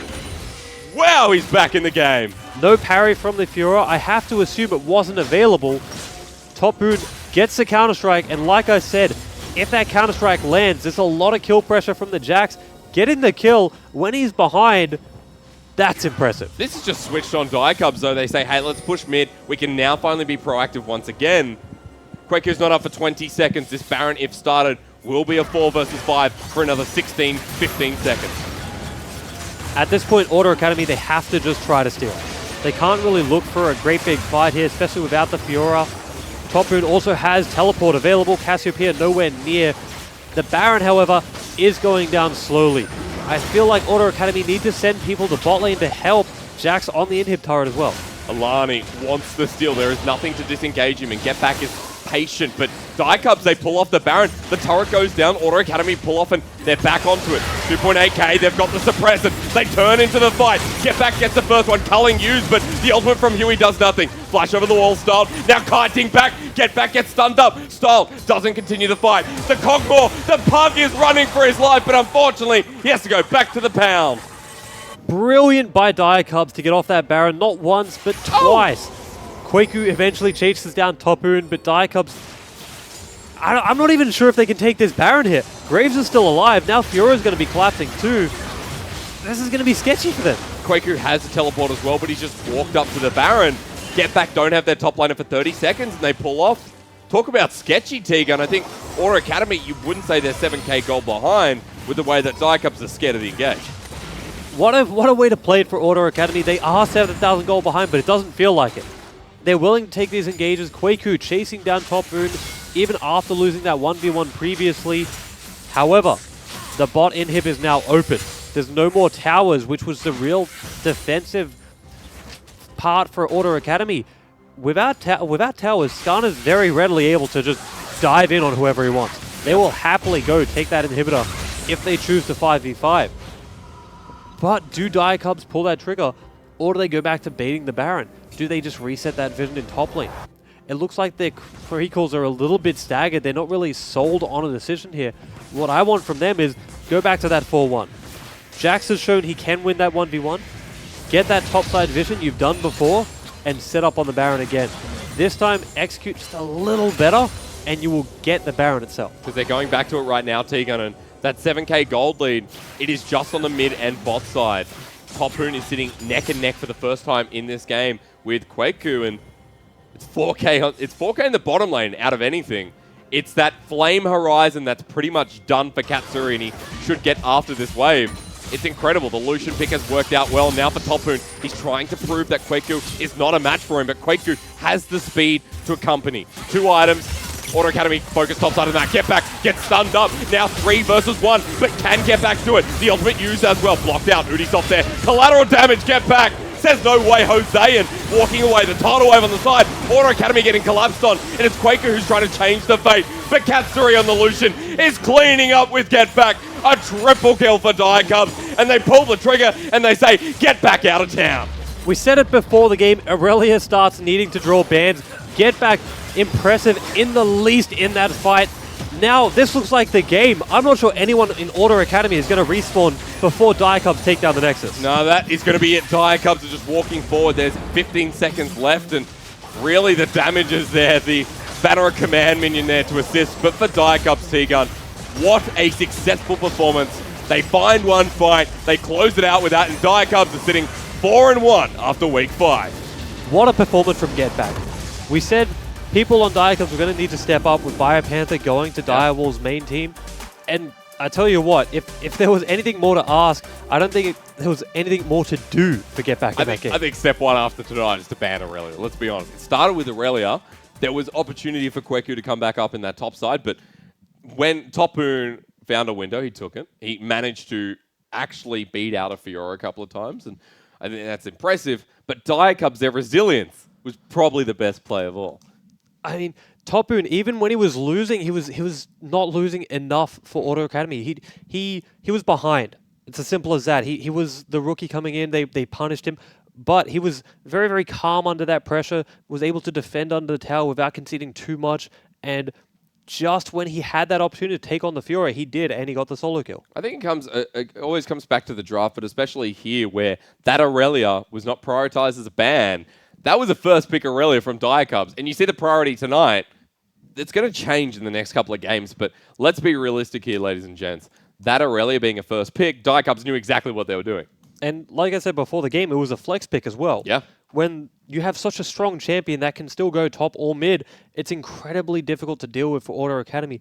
They were doing well early until he got that first kill, and it felt like as soon as he got that first kill, that lane was almost over. Chungi really didn't know where to go, how to play the lane, because Aurelia had so much kill threat. It was a dangerous pick, one that we'll be looking at a little bit closer for the rest of the night. Games are only just heating up here at the OCS Week 5. We're going to have a 5-minute break, and when we return, you know exactly where we're coming back to.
Welcome back to the OCS, ladies and gentlemen. My name's Jake Sarek, Salty Punko, Bradley Teagun Seymour, of course. And we're into Game 3 now, and finally QUT. They jump back on our screens on the Thursday, and they're going up against a bit of an adversary in Tectonic Academy.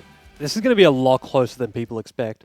QUT 3-1, Tectonic Academy 1-3. You'd expect this to be heavily favored in QUT's side, but I would even give the edge slightly to Tectonic. In every game they've lost, they've looked strong.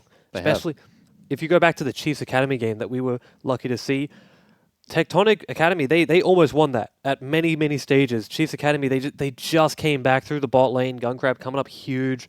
So Tectonic, they've had good showing. They just haven't closed it out. So if they can manage to just piece it all together, they can take this game. So I guess it's top side of the map again. Like, as we always say, there are some rarities where we talk about the bottom side of the map. But for Tectonic Academy, it was Frogger. Let's just start there. That was the most success I've seen on a top lane carry for a very long time. That Renekton literally destroyed everyone. And we've seen tonight a lot of Aurelia, a lot of carry top laners. Camille as well. Can Frogger do it again? Probably not on Renekton, all right? I want to see it again. All right, I want to see it again too. I want to see Alawi as well. Keep going. But I want to see him potentially just go back to meta things. Go back to something that we know is tried and true. Because we've seen him skillfully decimate opponents. Why isn't he doing that on something like Aurelia? True. Or something like Camille, which is a lot closer to the meta than something like Renekton. All right, so we are going to see that shortly. However, there is a delay. But if you want to see Frogger, you're obviously going to stick around. We're sorting out a couple of issues, and then we'll go straight into Champs League for you. But Frogger, worth staying around for after the last performance. So there is a question on how Frogger performs, but there's also more towards Andrew and Visionary down in the bottom lane. Because there's been a little bit of inconsistencies there, and especially with Visionary getting caught out to save the lives of his team. I think what needs to happen is they need to just play a lot more passive. Let your strong side be the strong side. Let them be aggressive. Let them do what they want. And do what we saw Emprox's bot lane do. Concede small objectives, concede small things, but in the grand scheme, conceding small objectives wins you games. You don't need to win every lane. Not everyone needs to be the star. Not everyone is the carry. Okay? Some people do need to take a back seat, and for Tectonic Academy, that could just be the bot lane. That back seat is not going to come through from QUT, though, T-Gun. You have yourself a very dangerous top side. Tekka has been performing out of his mind, but also, let's take a look at the man himself, Flick, 20-minute Barons. It's literally the Dan Gaming of the OCS. I don't know if they're going to go back to that strategy. Well, they showed that they are willing to do it, and they're willing to stick to it 6, 7, 8, 9 times, just dancing on the Baron. I love QUT across the board, not just their top side. They are the consummate team. When we talk about teams that don't have synergy, especially in the OCS, some teams are just 5 new players thrown together, and how they're building up as a team is sort of questioned. QUT, they have been together for a long time, and they've shown that they might not be the best individually. You might not be seeing just crazy outplays on their own, but as a team, they are all on the same page and they execute really well. This is the first time that we've actually had a uni team as well in the OCS. Like, QUT have set a milestone. They've also set a milestone going 3-1. Now, that is a small percentage of teams because after last week, we had 8 teams sitting 1-3. This week, it's changed it up a little bit as of yesterday's games. But as of today, QUT can sit up there with teams like Dire Cubs. 4-1 is the best start that you can get, apart from being 5. That is true. Obviously, that is math. That is simple math. Never do math on stream, so I'm just going to take your word for it. Apart from being, teams like Chiefs Academy and Intuition, if Chiefs Academy can get the win later. Chiefs Academy, they need that win. If they go, because they have Intuition the week following that. Yeah. So if they go into Intuition 5-1, they're not going to be as confident. So they need this win. Back to QUT. Let's talk back to QUT. 3-1 already. That's already been impressive. I wasn't expecting this from them. They showed that they deserve to be here. And I think they very well can take this game. It's just, like I said before, not going to be as close as expected. And perhaps it might even mean more to Tectonic Academy, who they've been struggling. It's as simple as that. They haven't picked up the wins. So let's compare the two, T-Gun, because Tectonic Academy have been missing out by that much. And I think with some games, QT have been winning by that much. Like, the first week was a great example of that. So it's a balancing factor, and it's one that I think Tectonic Academy can definitely sway. Maybe it starts in something like the mid lane. Like, Unspecialized is a bit of a monster at times. On the side of Tectonic Academy, Zippo, big man. He's huge. He made your list today, didn't he? Yeah, he did. As number 1. I think I put him number 1. Why would I put him number 1? Have you seen his Cassiopeia? It literally implodes and then explodes. I'm not sure that's what you wanted from a Cassiopeia. Well, look, on sometimes you do, sometimes you don't. Folks, you've had enough of me rambling. We're going to go to a 10-minute break, and then afterwards, we're going to sort that out for you and get into more OCS action. Don't go anywhere.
Welcome back to the OCS, ladies and gentlemen. My name's Jake Sturks, Aussie Panko, Bradley Teague, and Seymour. I have some dire news for you. Unfortunately, Tectonic Academy could not field a roster in time and have had to forfeit in this third game, which means they will take a loss, and means QT Tigers are now 4-1 after the week. I'm sorry to have to do this to you, but we are going to throw to a 10-minute break, and when we return, Chiefs Academy will be our final game, taking on Legacy Genesis. See you then.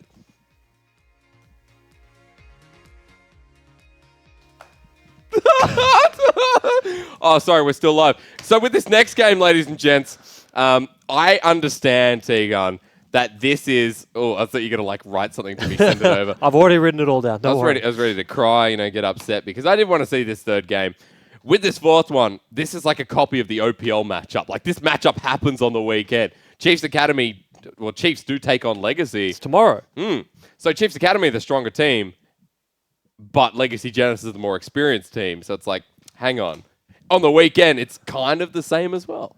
I would say today I give the advantage to Chiefs Academy, and tomorrow I do the same. But Legacy, they're going to look to win both, right? Today, I would say what they have to do is play towards the veterans. You have so many experienced players. Slow down the game, go to the late game where you're going to be stronger than the opponents. Instead of playing the opponent's game, which is going to be this really fast-paced, skill matchup, aggressive styles. Well, we are going to find out. Now we're throwing to the break 100%. 10 minutes, folks. Don't go anywhere. That matchup coming up next.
Welcome back, lovely people, to the OCS and to the last game of the night. My name's Jake Asterix, Ozzy Bradley Teagun Seymour right here, and finally, here we are, Chiefs Academy Legacy Genesis. After this long wait, we're getting back into the, the shower of things.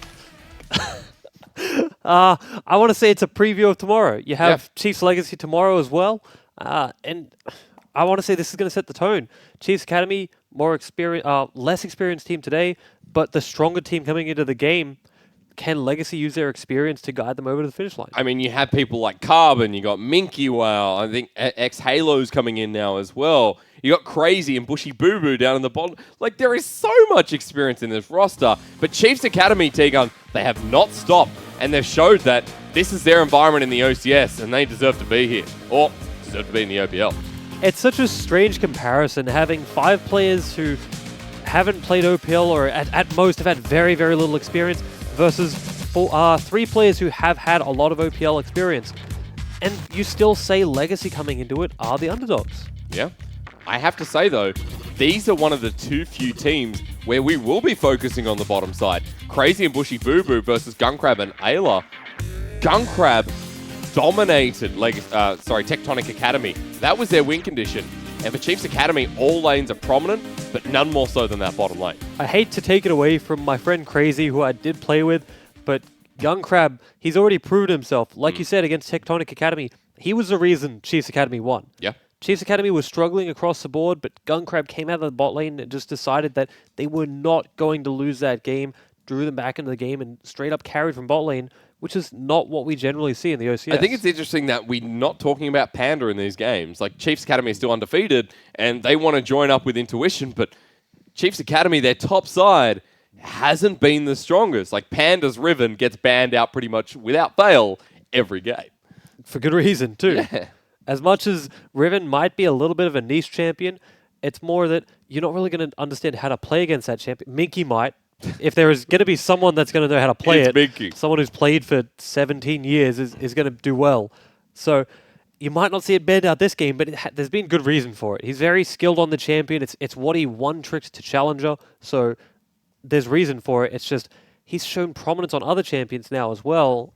Is it still necessary to ban it out? And Minky's not exactly, if he's going to match it, he's not exactly going to match it in a contemporary style. I mean, saw on his Twitter, he's going to build a Gwiznooz tonight. Like, that's what he said. He's going to build a Gwiznooz, and in that top side, non-conventional picks going up against non-conventional could be a little bit more exciting than I expect. I mean, as long as we don't see Minky Gragas, I'm a happy man. Oh, why? So just don't bring it back, and we're all good.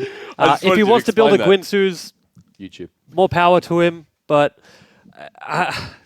in terms of draft, okay, as much as I like seeing those niche picks, I just want to see them pick standard. Yeah. Pick the Ornn, pick Cho'Gath, pick something safe, tanky top lane. I'm a boring guy. I want to see those. I'm the complete opposite. Those plain, calm champions. Leave the cool things for mid lane or bot lane. Let them drive your team because, like we said before, Legacy have a strong bot lane. They can play through there. Well, Halo versus Omni, leave it for mid lane, but Omni will pick Vladimir if it is open. That has been the case. And I think for Chiefs, they've been rolling their way through this competition. They've been picking really easy compositions. And you're just like, how are these guys winning all the time? You're like, oh, wow, they're skilled. They've got a competitive edge. But most of all, they've got these easy-to-run compositions. And we were saying this so many times in the first few weeks was ease of execution is what drives games, especially when the teams are a little less experienced. And that's what Chiefs have done. They just pick easy comps to execute. They get clear goals going into the game. They clearly understand what their win conditions are, and they play towards that. The only time they've seemed to even slightly falter was against Tectonic Academy, and they still remained calm under the pressure and drew it back. So as long as they're able to get those clear goals out early, it will be difficult for Legacy to take them down. Only just. It was through the bottom side, so Chiefs Academy do have a weakness, and Legacy Genesis haven't started this split off too well. They've picked themselves up a win, but against Chiefs Academy, it's like, okay, you've got to show that experience on the field, and they haven't quite done that just as of yet. Yeah, they absolutely haven't. They've pretty much looked like any other rookie team. You have 3 really experienced players. You have no excuse to be making mistakes early game, especially, but they're still doing it. So they just need to go into the mid game, go into the late game nice and even, and let the experience carry over with Carbon shot calling, as opposed to just falling behind. And let's take this back a step. Carbon has showed experience, but also comfortability. He's picked up Ivan. in a meta that Ivan isn't top priority, but Carbon loves Ivan. Like, showing age as well. Like, Ivan is the champion that you say, look, I'm confident my lanes will be fine, but also that I can influence them in my own sweet time. I think you were spot on when you said it's an age thing. It's an old man champ. It's a champion that you pick when you have that experience where you have a little less mechanics than the other people, and you just use that to carry you. Okay, fair enough. He is older than the competition, though. He has that experience. The experience is a nice way to put it, right? But that's where he knows how to play Ivan so well. Yeah. Right? Because it was meta when he was playing, and it's fallen out, but you can still play it, just not as well as potentially Graves. Nunu's good as well, by that regard, don't you think? I mean, it's still a champion. Yeah, you're not wrong. I mean, it is a champion. He can, and he has shown that he will pick it. Again, though, I'd like him to just go back to the meta picks, because I don't... It's sort of like just a little pet peeve of mine is you have all this experience. You don't need to be doing these weird things, these strange things, picking all these niche picks that have such an ability to backfire on you. When you have that shot caller behind you in Carbon, he was on Legacy for so long because he was this great shot calling presence. He was. He was what drove their team, brought so many Cinderella runs from them, bringing them so close to the OPL titles so many times. Now, there's no need to just go crazy in these drafts and pick such strange things. I'm not even a huge fan that he picked Ivan. Yes, he's good at it, but why are you not just playing towards Graves, Trundle, Skarner, these meta champions that are strong for a reason? Yeah, Graves has been banned out more times than I can count. I mean, it's almost 100% pick or ban in the OCS so far, and Carbon, it might not sway away from it, but it might be banned away by Legacy Genesis. We are about to jump in, ladies and gentlemen. We apologize for the delay, but we'll get there. As for the top side, though, Minky Well loves Aurelia. Now, for Legacy Genesis, I feel like this is a whole new priority. This is just going to be one that's like, hey, we need to make sure we get it. If we're red side, can we really, though? Like, can we let that stay open? I seriously think red side needs to be banning it right now. You've seen the 2 games previously. Aurelia's been a huge factor in the games. Minky's quite good on it, but so is Chiefs Academy. Both in their top lane and their mid lane are quite good at Aurelia as well. So are you willing to gamble that? Are you willing to potentially lean 2, 3, 4 strong picks open to try and get that Aurelia? Well, we are finally into the last champ select of the night. You have been rewarded for your patience, and it's Legacy Genesis Chiefs Academy. This is an example matchup that's coming tomorrow in the OPL. But first, the Academy teams, the Genesis squad, will have to show what they've got. And for me, Chiefs Academy are on their way up to Intuition, but Legacy Genesis stand in their path. And I'm going to say that tree, it is the Mighty Oak. They've chopped it down before, though. Oh. They will do it again. Yeah. Of that, I can be close to certain. The GP ban from Legacy Genesis is a little strange to me. Yes, Panda Shoney's played it, and they do prioritize it slightly, but it's not exactly a difficult champion to play against. So I assume they're trying to drive that matchup up top into either a skill match or a specific pick for Minky Whale to counterpick. Legacy Genesis last ban, the Aurelia still open. Is the priority there? You'd have to say after what we've seen tonight. Ban it away. Chiefs Academy, their first pick, you know exactly what it's going to be. You have to expect if it isn't banned, it's going to be first picked. If not, there's real questions to what they're taking over it in terms of priority.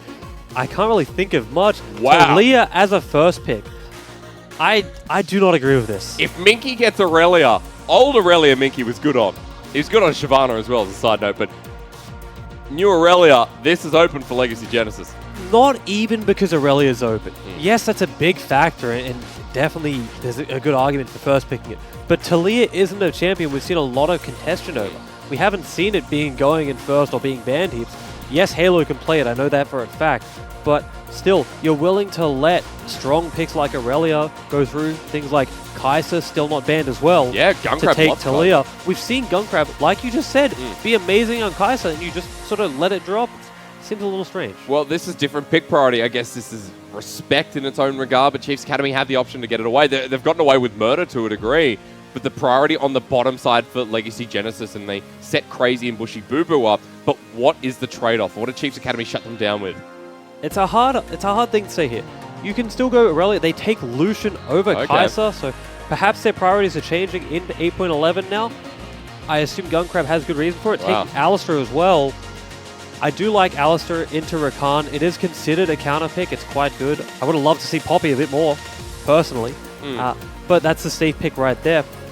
Aurelia dropping to the second ban phase and potentially all the way through the draft. This is not something I expected. This could be a first tonight. The Rise was picked up instead, and they're going to try and make sure they can shut down the Talia. It's a safe pick. It's an arguably maybe a better pick at this stage. If it follows through in the Aurelia, then again, we'll have a different argument. But for Legacy Genesis, they've kind of surprised me a little bit so far. I do like that they went to Rise. There it is. Aurelia finally banned out. Back to this Rise pick. I like that they went to it. We've seen Rise before in the OCS. I think it's a very, very strong and slightly underrated pick right now, and it will do well into the Talia. You can follow her, you can duel her at all times. So in terms of matchup, I would give the benefit to Rise, though Talia might have a bit more utility. The onus is on her to get ahead quite early and start utilizing that, or else the Rise will simply just out-damage her at all points in the game. 8.11 has changed everything though, T-Gun. We'd see Omni with the priority on Vladimir, like that would be a potential first pick. He was that confident. Maybe showing a bit more respect to Legacy Genesis, or maybe just a change up in 8.11. The Trundle will be the second ban, and I think this is just such a different ban phase. It's such a pick and ban phase that we haven't seen. Cassiopeia also banned out. I assume that was towards top lane. You reckon? You have to expect the Talia's mid. Yeah. I mean, Minky tweeted out that he was going to build a Gwynsu's. You can't do that on Talia. How do you pronounce it? Gwynsu's. Nah, it's Gwiznooz, mate. You're wrong. I'm not wrong. It's like the food, you know, Gwynsu's. A lot of damage, a lot of speed, sometimes good taste in there as well. As a first item, however, with Cho'Gath taken now, I have to ask you another question, T-Gun. And for Legacy Genesis, where do they sit with the pick priority? Considering what's available, there is a lot on the board. I would take the jungler here. I don't think you take your top and hide the jungler till last. That seems a bit strange. I would take something like Skarner potentially. No, it wasn't locked in. Sorry. You scared me for a second. No. That's an upset. I was going to tell a big story. A big story. I wasn't looking for a second. I thought it locked in. Can I just say something that over in China, Atrox, one of the LDL teams, I think it was Shadow Cream. Wow. Anyway, back on. They also Olaf. played Yasuo ADC. Yeah, they did. It's not things that we're expecting to see. Atrox is viable. Sorry, after you. Not super viable. I mean, well, yes. Sorry, continue. Galio picked up. I like the pick. No, just stop. They're hovering it just to. I'm not even going to look at it. Galio picked up. I assume that is going top lane. It wouldn't make much sense going anywhere else right now. I think this is a pick that fell out of meta, but is still quite strong. And I'm a big fan of it. Especially as a blind pick, it does well into pretty much everything. Well, Fiora going to be picked up. Galio there as well. And now this is a very interesting composition. I'm not even sure. Who's the jungler? What goes where? Is that Galio jungle? I think it is. That would make most sense to me. What? Okay, so Chiefs Academy, let's deal with that later, Tiga. Let's come over to the side of Legacy Genesis. Last pick. I think their composition at the moment makes more sense. Especially if that's Jack's top and not Jack's jungle Olaf top, I would agree. Yep. Still, they can change that around. They've shown the ability to do it before. I think Olaf in the jungle is going to do a lot more than, especially if that's Talia jungle. No. I have seen that before. Have you? I have. Can I just point out that Swaith used to be a Yi jungle. Master Yi was his pocket pick. He has now revolutionized jungling for the OCS, and he comes back in a big way. And he comes back on this. Let's assume it is. I have seen it before. Its dueling power, just its clearing speed is not going to match up to the Olaf. With a priority on Crab early on, I have to think that Olaf is going to be stronger. And you're also going to have a lot of blue reliance on that Talia as well. Galio is not going to get that blue buff. He doesn't really need it, but it also means he won't be able to roam around as much. The question is, they picked that Rise assuming that was Talia mid. Yeah. Now the draft makes sense. We were thinking taking Talia so early. What was the reason behind it? Here it Flexing it to jungle. I guarantee Legacy was not expecting. I mean, you may as well pick the Aatrox top. It would have surprised me just as much. But right now for Chiefs Academy, such a strange composition, but you kind of see how it works. And I'm curious how Swaith is going to go in this early phase. Like, Carbon is going to be up in his grill. I'm not sure that Swaith is going to be able to handle it. He will be able to peel back pretty well. Talia is quite good at just sort of dancing on the outskirts, so we likely won't see any big 1v1s between them. But once Olaf hits level 6, that no longer becomes a factor. The Olaf at level 6 is going to be able to get on top of you and take that fight. So I think Swaith, if that gets to the level 6, level 7 stage, he's going to need to start utilizing his utility in the kit to do things. But for our very last game of the night, Chiefs Academy and Legacy Genesis, our debut of Talia Jungle. What is going on, you may ask? Ladies and gentlemen, it's the OCS.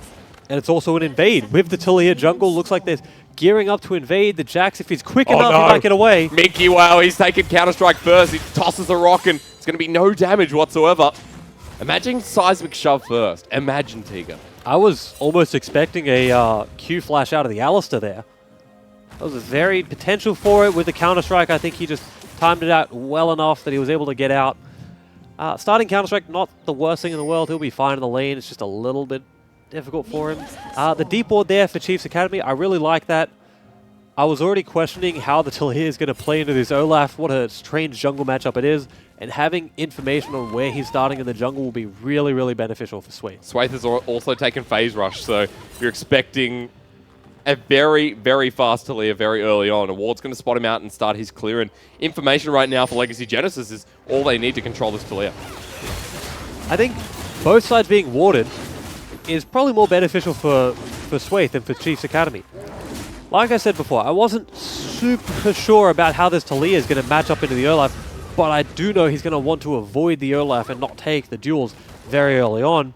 And with the wards, you know you're starting opposite side. You can go into your blue side pretty comfortably here, assuming the Olaf will either go to Crab or go down to his own blue side after taking I want to point out that Carbon actually started Raptors. Now, this is rare, even with an Olaf. Gets a red buff and is going to heal up, but Carbon has absolutely no mana. Swaith going for the invade. Wow, I did not expect him there. Hello.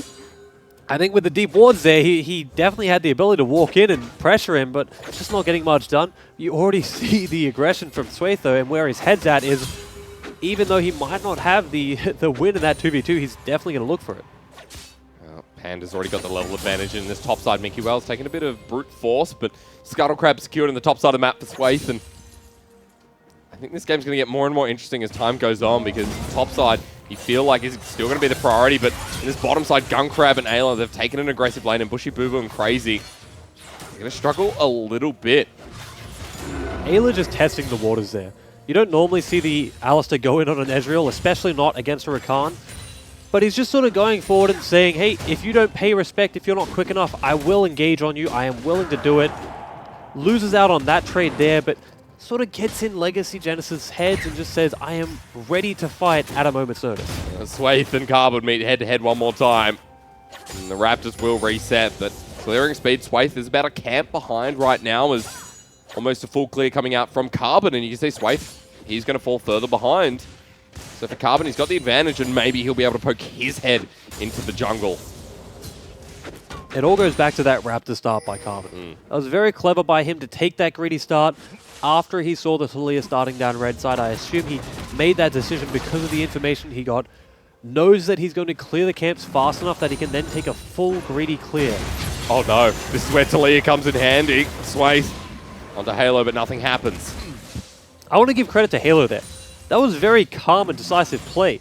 Cleanses very early and steps out of everything, saves his flash, which is a really, really big thing. If he had to use his flash there, he was in a very, very real threat of dying the next time the Talia came around with the Galio having W flash available. Well, the pressure's been applied, though, from Swaith, and that's what you can say. Carbon matching onto Panda, and Mickey Well jumps in. This is not good for the top laner of Chiefs Academy. Slowed down. Panda will take the fight. Carbon actually in a minion wave. Swaith's coming up here as well, T-Gun, and Panda and Swaith now looking for the seismic shove. Carbon not on it, and he'll survive. Swaith getting very precarious as Mickey Well flashes back on. A flash from Panda.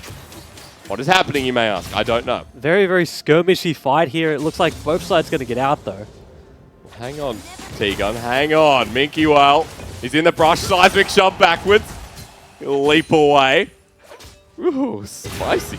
Something's happening, and maybe something's happening at the bottom side. Maybe not. Crazy. Actually still winning out this lane, and still surprised, but Gun Crab about 10 CS ahead. So in this 2v2 down bot lane, even though the Alistair has the ability to get in, and like I said, he is considered a counter to Rakan, it's very difficult for them to be aggressive and get some sort of kill pressure down there.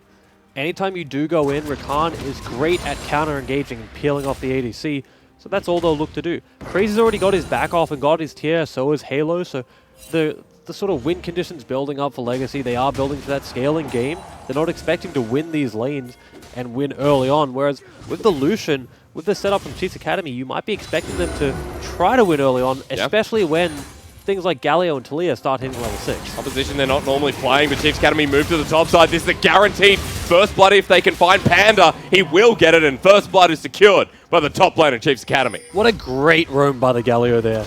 They know Minky doesn't have flash available. They get all of that CC readily available up there and get the kill. Very, very impressive from the Chiefs Academy team. Well, they've also found Carbon, and in the river, it looks like the aggression will end right there. However, close call as it may be, they've also found the response. Omni caught out in his own jungle, flashes over the wall and flash from Carbon, and Undertow to take the kill. Swathe there with the Realm Warp. He's going to try and match, and Carbon gets out. Where did he go? He went around, and I think Carbon's out. What a great escape from Carbon and Halo as well. They do equalize the kill. Obviously, they don't get the first blood, but showing they are willing to be proactive, willing to take those aggressive trades. And now we're in a pause. Another pause, ladies and gentlemen. We apologize. But I have to say, for this Chiefs Academy comp, that's good. They're online early. Carbon gets a response, though. And that's kind of where you're like, it's a bit unsettling that they're able to trade off.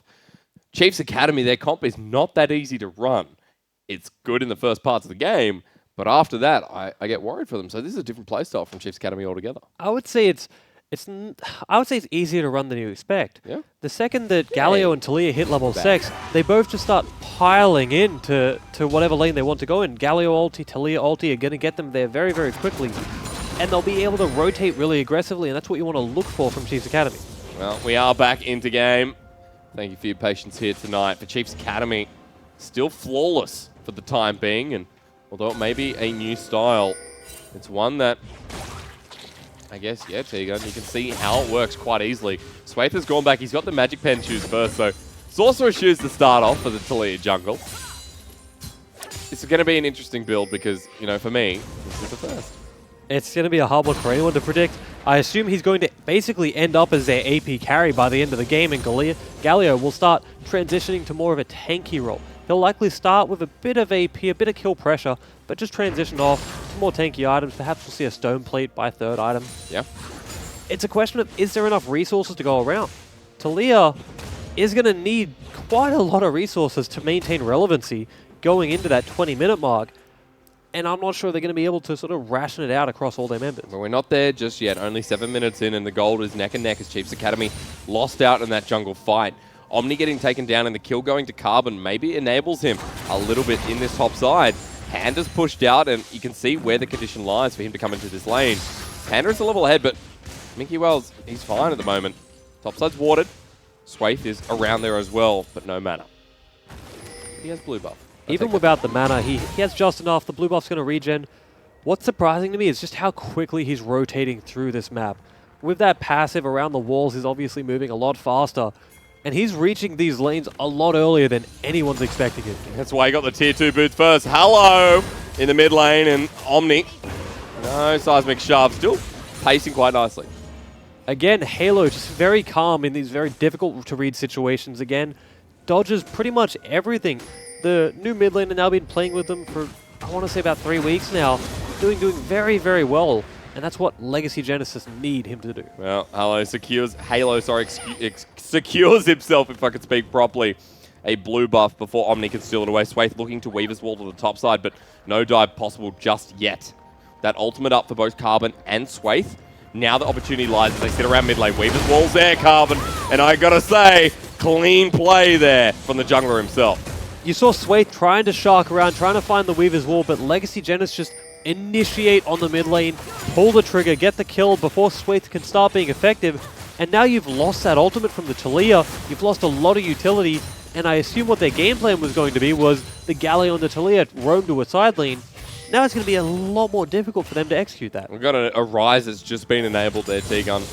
No side lanes whatsoever just yet. Instead, we only go to the bot lane. Gunkrab continuing to force out Crazy, and this pick of the Lucian has been a bigger priority tonight as the Aurelia. He's doing very, very well on it. Like you said, forcing him backwards in the lane, forcing him to be a lot more respectful. He's up a little over 20 CS in a lane that hasn't seen any attention from the junglers, from the mid laners. That's pure 2v2 from the Lucian Alistar. Well, it is successful, and that's one condition that Chiefs Academy can continue playing towards. With Bilge Water Cutlass picked up, and only a Sheen from Crazy, the trading going to get worse and worse. Panda has another condition up in the top side as he continues to force out Minky Whale. We've seen this matchup a couple of times tonight. We know which way it can go, and Panda's making it go the way he wants. This is about to go Panda's way. Well. Minky Whale, he knows they're here, but I'm not sure if he gets away. Oh, the Galio has backed off. I think they're respecting the fact that Halo is roaming up now. Minky Whale, however, even though he didn't get dove, now down a little over 20 CS. The Fiora being aggressive with the kill. We saw this earlier. When the Fiora gets that kill, gets the lead, it's all up to the Fiora in that lane. As long as she parries the Counter-Strike, she's going to start getting more kills or more objectives. The skill matchup always seems to be easier on the Fiora's end, but Minky, well, can't count him out just yet. Hasn't gone back in quite a while, and with that Tiamat on the side of Panda, it's making things easier. Carbon trying to influence the bottom side. He's not going to get much done there. Level 6 Alistair's the only one he could really get onto. The Lucian, nice and safe, playing low in the lane. They're also significantly stronger than their counterparts in the Ezreal Rakan. And Rakan has no flash. Without flash, Rakan's initiate is severely hindered. So don't expect to see too much down there unless Legacy Genesis execute a 4-man roam, which it looks like they might be gearing up for. Well, Swaith is coming down here. The True Shot Barrage actually going to spot out Swaith, I believe, and with the convergence coming through from Halo and Carbon, everything's come to a standstill, and Swaith, he actually fired himself ahead. Teleport used by Minky on the top side. Panda still has his. I think he won't have it for long. He's probably just going to base, teleport back, mimic it, and keep this advantage. No, opts to stay. I think he does need to get that teleport off quite quickly. Legacy Genesis pick up the Dragon. That's an Ocean Drake. That'll start helping out Minky Whale on top lane. You have to say, for Legacy Genesis, there's a second Ocean coming up as well, and for their lanes to suspend this game and continue it on to the later portions. They've got their good pick of Drakes. Swaith again looking for a dive top, and they need to pretty much burst him down. Poke damage, especially with an Ocean Drake on Legacy Genesis now, doesn't matter, but it looks like they get this tower pretty much as a trade for that Dragon. Swaith not going to give the solo gold to Panda. It doesn't matter. It's still a big portion going to Chiefs Academy. 1.5k gold ahead at 12 minutes with first turret blood. Going to the top side, and Minky, well, now there's an opportunity for him to free farm a little bit and maybe move around the map, but let's see what Panda does. Panda pretty much has to stay top here. If he goes bot and they try to truck through that bot lane as a 4-man or a 5-man unit, they're conceding the Rift Herald. And Rift Herald is a pretty big objective to freely concede. Oh, hang on, we're going to focus mid instead, says Legacy Genesis. Omni at half health and getting low. Carbon not going to find an undertow to get the kill. Legacy Genesis again forcing out the mid lane, and Omni almost burns down. There was a True Shot Barrage there looking for Omni. Yeah, almost found a Bushy Boo Boo short of the flash. They have to get out. Panda, the next person to commit forward, and although the Grand Challenge was used, the Weaver's Wall as well, everyone gets out alive. I don't think anyone on Chiefs Academy was expecting the Rakan to come through on that Rise ultimate. That's what caught them out. That's what almost netted Legacy Genesis a kill. Proactive play from them, not netting much yet, but could potentially net them the Rift Herald. And finally, the teleport used by Panda. He roamed down in that fight as well, so he'll be able to pick up all this farm. Minky will finally be able to move down, and another objective going over to Legacy Genesis, so they've been able to match Chiefs Academy in their aggression early. They're matching it, and I want to say they're doing what they should be doing as a team, is stalling the game and slowing it down. Yes, they've lost the top tower, so a little bit of a bleed there, but as long as they can maintain that priority in mid lane to limit where the Galio can affect the map, they're doing well. I assume the second they get to that 25-minute mark, as we see a dive attempt down bot. No, they're going to speed things up there, T-Gun. One goes down, there's Bushy Boo Boo, but Chiefs Academy behind the turret. Halo has come in, and Gunkrab has no mana. True Shot Barrage hits perfectly. The teleport, the flash from Halo, he'll get one. Crazy and Halo are running away. Omni wants to charge, he finds it. Too daunting there from Halo. He gets popped back. Ayla, why? The cow goes moo, but here comes the truck in Carbon, and unfortunately more roadkill to come. Omni chasing back, Crazy walking forward, and this has been messy, but Carbon says, I'm back, baby. What great execution by Legacy Genesis to collapse down there, make sure their bot lane who's being dived, who's being oppressed, doesn't do so without any sort of recourse. Rise gets down there, Olaf gets in by the very end, and they capitalize on any misexecution from Chiefs Academy's side. You saw Ayla knock him away at the last second. I'm not even sure if he was dead regardless. It seemed like the Galio had used pretty much all of his abilities anyway, so the kill threat was sort of gone. Now we see the Rift Herald dropped in mid. It should result in the mid tower for Legacy Genesis. Legacy Genesis just switch on, and with this turret going down, Herald charges in, maybe not.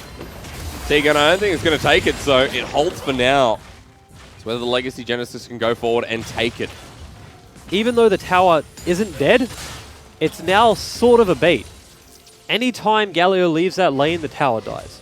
Anytime the lane is unattended, the tower is going to die. From that help, it's also in very real dive threat. So he has to vacate it very quickly, and he does so. Well, it's probably going to be dead here from the minion wave. Realm Warp.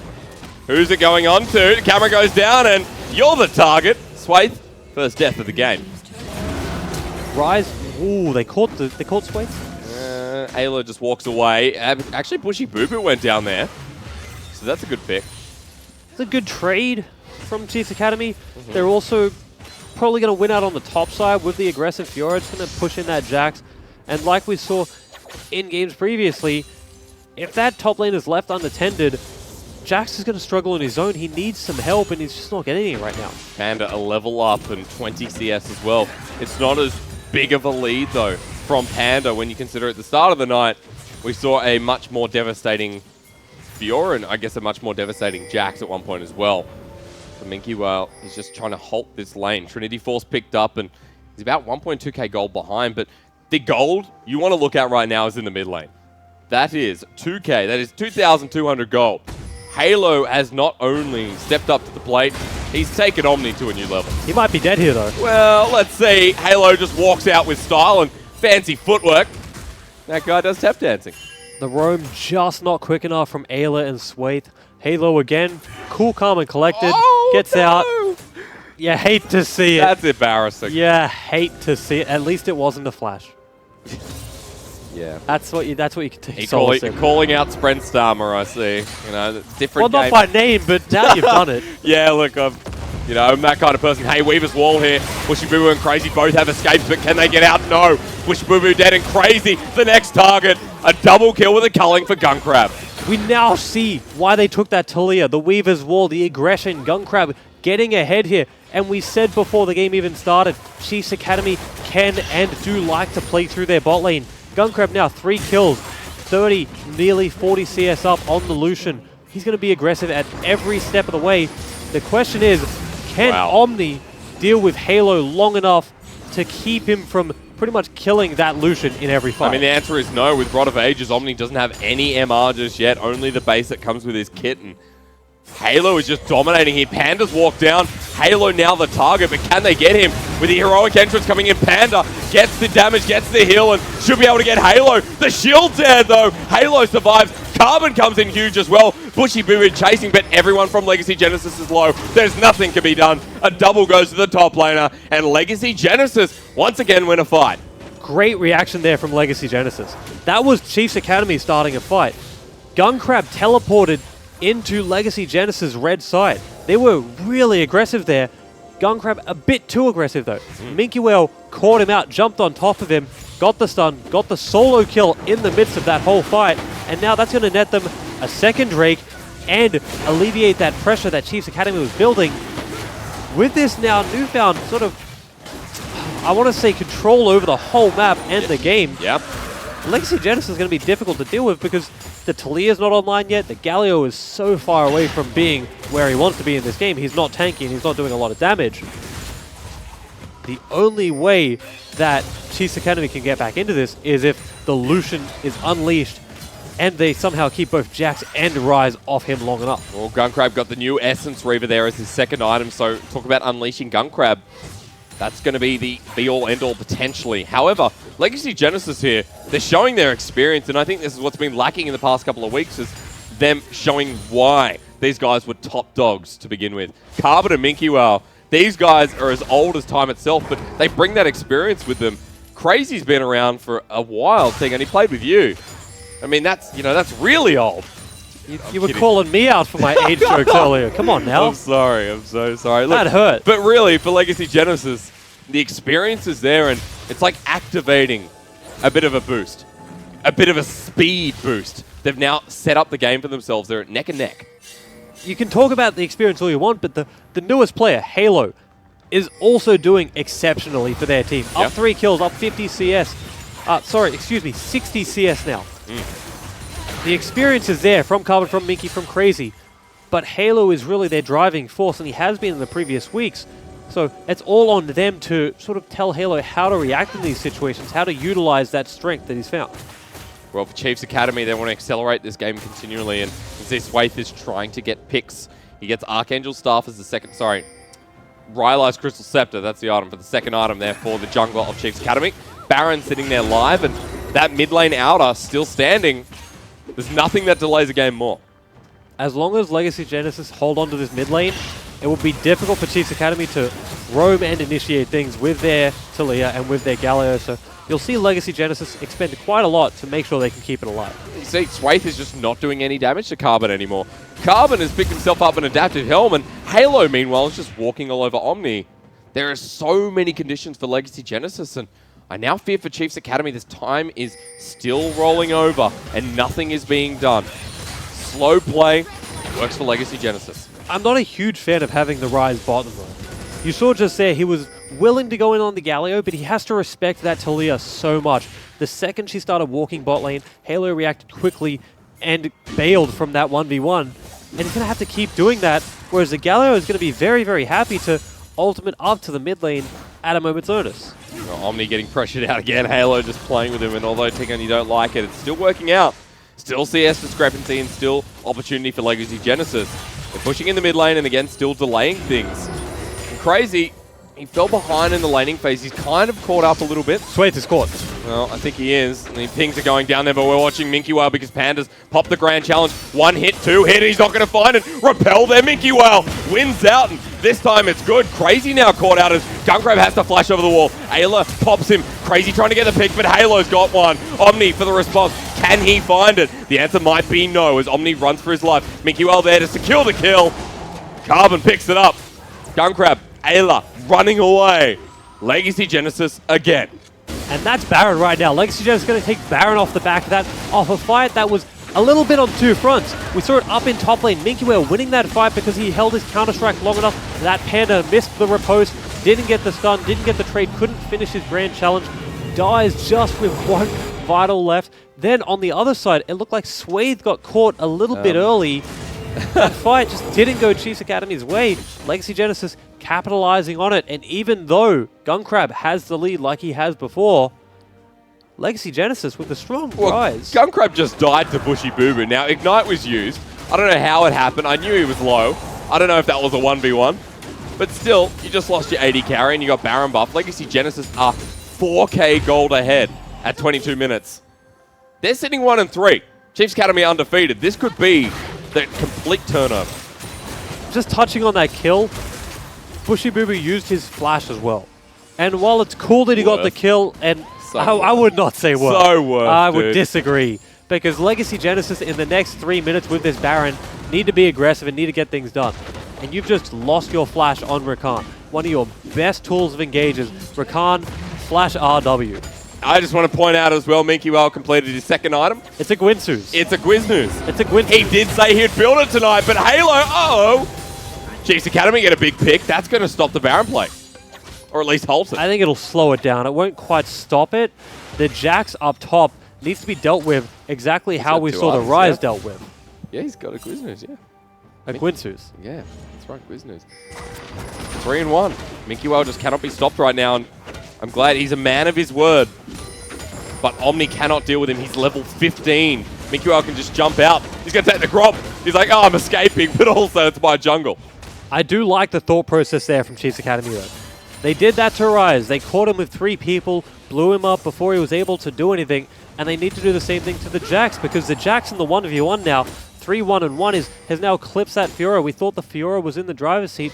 Not anymore. Jax, as long as he's able to win that sort of little 1v1 between Fiora in the Counter-Strike versus Riposte, he's always going to have more pressure than Panda in this game. I have to ask you, Tegan, is there any punishment right now that Chiefs Academy can capitalize on? Like Legacy Genesis, a pick is good, but after this Baron play, what can be accomplished from Chiefs Academy to kind of progress them in this game?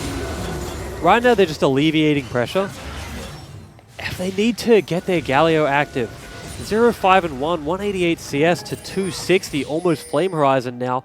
He's really struggling for both resources and utility. He is still strong, he is still tanky, but he's nowhere near where Chiefs Academy want him to be. Swaith now going on to Mickey Whale. Oh, there's going to be the jump in. Swaith dies. Mickey Whale gets a pick for the rest of Chiefs Academy here. A 1-for-1 trade and shut down going to Gun Crab. That's the play Chiefs Academy are going to look to do. Swaith going in and Omni coming in on top of him. But instead, Legacy Genesis just take the mid tower. Well, they go straight onto Carbon. He may ult, but can Panda get anywhere near him? Gun Crab Ayla coming in as well, and the walk away. Legacy Genesis get the turret and get the heck out of there. They also got bot tower. Halo pushing in bot as they're pushing in mid. They could even go into bot tower here. No one from Chiefs Academy is around. No, their slow rotation is just crazy and bushy boo boo. Panda comes in. Legacy Genesis still in this bot side, and Chiefs Academy, will they take the fight? It feels like they're hovering right now. They're looking like they're not willing to take the fight. The Alistar roaming around, just clearing wards. Sort of defensive here. I feel like they definitely could, though. If the Alistar gets in deep, even without Galio ulti, they can fight here. Hey, let's just pop the Unstoppable Will. Swaith doesn't have the Weaver's Wall available. Legacy Genesis still. They back away and they don't have to do anything more. 5k gold lead exists, and the Baron is about to expire if it hasn't already. Dragon's up. They'll take that as their final objective. Legacy Genesis benefited from that Baron, but nowhere near as much as they were hoping. Yeah. They do get the third dragon, though. Mountain now the fourth dragon. That will be up in about 5-6 minutes. What they need to do is, again, slow the game down. They've got that lead now. Stall it out, play for the objectives. Don't start, getting ahead of yourself. You don't need to start overextending, start trying to really find things. You've already found the lead yourself. You've played well up into this point. Be defensive until you can get wards out, because right now, Minky Whale's caught. Well, run away, Minky, run away! Panda's coming in and he doesn't want you to stay. A flash forward and the grand challenge is there, but beware! Isla comes in and Minky Whale, he goes down for the stare. Omni's there, gets deleted, and immediately Chiefs Academy, they say, what is next on the map? Legacy Genesis, though, this is a smart play. They counter by going down mid lane, and no one from Chiefs Academy besides Gun Crab is there to stop it, so this is a tower for Legacy Genesis. We never thought we'd see teleport on 80 carry, but this is the result. The turret will go down mid, the Realm Warp to get them out. Gun Crab flash forward. Ayla. Very close. They barely get out by the skin of their teeth to Legacy Genesis escape there. They may now finally lose that mid-outer turret that they've so desperately held onto for 28 minutes. Yeah. But if the trade-off is for mid-inhib turret, that's pretty worth. I think it is. The cow back in again. Carb might have to pop the ultimate. Bushy Boo Boo finds the pick. Swaith ignited. They jump on him. But in comes Panda. The collapse from Chiefs Academy. Gun Crab again. Flashing forward. And this man is a monster. Give the shutdown to the Lucian. And give Chiefs Academy what they deserve. Legacy Genesis overstepping their bounds. And Chiefs Academy clamp down on it perfectly. I said before the game, Gun Crab is the aggressive player. He's willing to go in on that Lucian. And you saw it just there, and now Halo. Knock up again, deleted! Where did he go? Into the abyss. Chiefs Academy get another pick, and the mid lane in are now on the menu, and it looks tasty as ever. It may not be a la carte, but I tell you what, this set menu from Chiefs Academy, it's cheap, and it's coming fast. That's also the inhibitor as well. It's not just the mid lane outer. It's the inhibitor for Chiefs Academy, and what a swap. They were so far behind for quite a while there. Legacy Genesis make that one mistake. All it takes is one at this point. And now, Chiefs Academy, they might be down in gold, but let me tell you, they are definitely ahead. But where do we go from here? Chiefs Academy, 2k gold down, and as you said, they've still got that propelling momentum that is in the court. Legacy Genesis on the back foot a little bit, but everyone's catching up, and no one more so than Panda, who's a K ahead. And this is where the Fiora says, this is my playtime. You only get 5 hours a day of playtime, right? Panda, he's taking his 5 hours now. 5 minutes. Let's do 5 minutes. That's how important it is. That's not a lot of time. That's not a playtime. We'll go with it. Work Fiora hard. probably going to be in a side lane. I don't like the setup right now with Galio down bot as Byron spawning. Yes, he does have teleport, but you want that Fiora in the side lane. He is now ahead of the Jax. He's going to win that 1v1 as long as he's able to, again, win that mini game in the 1v1. Whereas the Galio, not only does he not win that 1v1, but he doesn't want to be channeling a teleport to get to these team fights. He wants to be using his ultimate. Oh, this is brilliant. Oh, this is beautiful. Will it be spotted out though, Tegan? I think it was. It was such a nice play, but Legacy Genesis is going to get collapsed off. I feel so bad for them. That was brilliant, but now a fight starts. She's dead. The knock up there, Ayla gets 3 members, and Carbon is getting deleted. 2 already dead. Gungrab taking down Minky Well. 3 members for Chiefs Academy. Everything just went wrong for Legacy Genesis. This could potentially be the game. Chiefs Academy are looking to just run down mid lane. It's only Rise and Ezreal. Yes, they are the probably 2 best champions you could have alive here. If they're able to stall out long enough for the Rakan to respawn, they will be able to defend. But are they going to be able to? Omni has Flash. Look for the Flash W on the Galio to initiate it. This was so cheeky from Legacy Genesis. It backfired, and now these are the consequences. Onto Rise. Halo's dead. Legacy Genesis, 1 member left. And I have to say, Chiefs Academy, from the brink of despair, have fought their way back. Can they survive? 1 Nexus turret remaining, and it falls. They're onto the Nexus. They're onto their winning streak. And again, Chiefs Academy cannot be defeated. I can't believe just how quickly that turned around. Legacy were up, I want to say around 6,000 gold at some point. At least. And Chiefs Academy, they didn't quit. They found the picks they needed. They kept being conservative, waiting for Legacy Genesis to overstep their bounds. What a turnaround. Undefeated. Chiefs Academy joined the likes of Intuition, and right now these 2 teams are just untouchable by anyone else. But you have to start at the draft phase where this came around, because this was not a similar game by all regards of what we've seen tonight. The Talia jungle pick, I mean... First pick. That threw me for a loop, and I'm going to be honest here, it didn't look great. It was not what Chiefs Academy won off. Again, they came down to their bot lane. They were playing off the back of Gungrab. The Galio, falling very far behind early on, did find his footing in the late game. He was starting to find good ultimates, good engages, and sort of protecting his team the way he needed to, but they were struggling early games. So if they can shore that up, they will look even more undefeatable than they already are. In this game, I feel like it was 2 roles that made a difference, because mid fell behind. Galio was still making difference, but it still fell behind. Panda, it was about hit. The Fiora did work. Yep. But then I come back to the main person. It was Ayla. Like Ayla on the Alistar, that was his game, and I think he made the difference at the end of the day. Yeah, we're not giving him a lot of praise until right now, but he definitely deserves it. There was multiple times people just didn't pay enough respect, and he caught them straight away. Caught the Rise in that mid lane, which is what really got them that mid inhibitor. Rise had no reason to be there. Ayla reacted perfectly, gets the initiate on him, and he was the main reason that they were really able to just sort of keep that snowball rolling. So for Chiefs Academy, that was eventually a successful win, but the way it came about, I don't think they'd be happy with. Legacy Genesis controlled most of that game, and it was just a couple of mistakes that got them caught out. Absolutely right. I think going back after this game, Coach Denian's going to be a little upset with them, because he gave them what they wanted, obviously. With Talia jungle, I don't think that's coach telling. I think that's Swathe raising his voice and saying, I need this today. Yep. It wasn't clean. They were able... one thing that you want to praise them for, and we really need to hone in on this, is they were calm. They stayed composed, and they pulled it out. Well, this is the results after today, and I got to say, yesterday was all red side wins, but only Emprox managed to bring it out against dark side. The rest were all blue. What a change. Normally we just see a lot of blue side wins in the OCS. Yeah. Wednesday, apparently a different story. Very different story. Only 2 teams again on 5-0 there, T-Gun, but you got to say right now, QUT, Diacubs, and Emprox sitting 4-1. There aren't many teams trailing them. A shame we didn't get to see QUT play today. Yeah. Obviously winning because Tectonic weren't able to fill the roster in the allotted time. But 4-1 for them. What a great start. Also, Diacubs and Emprox sitting level with them.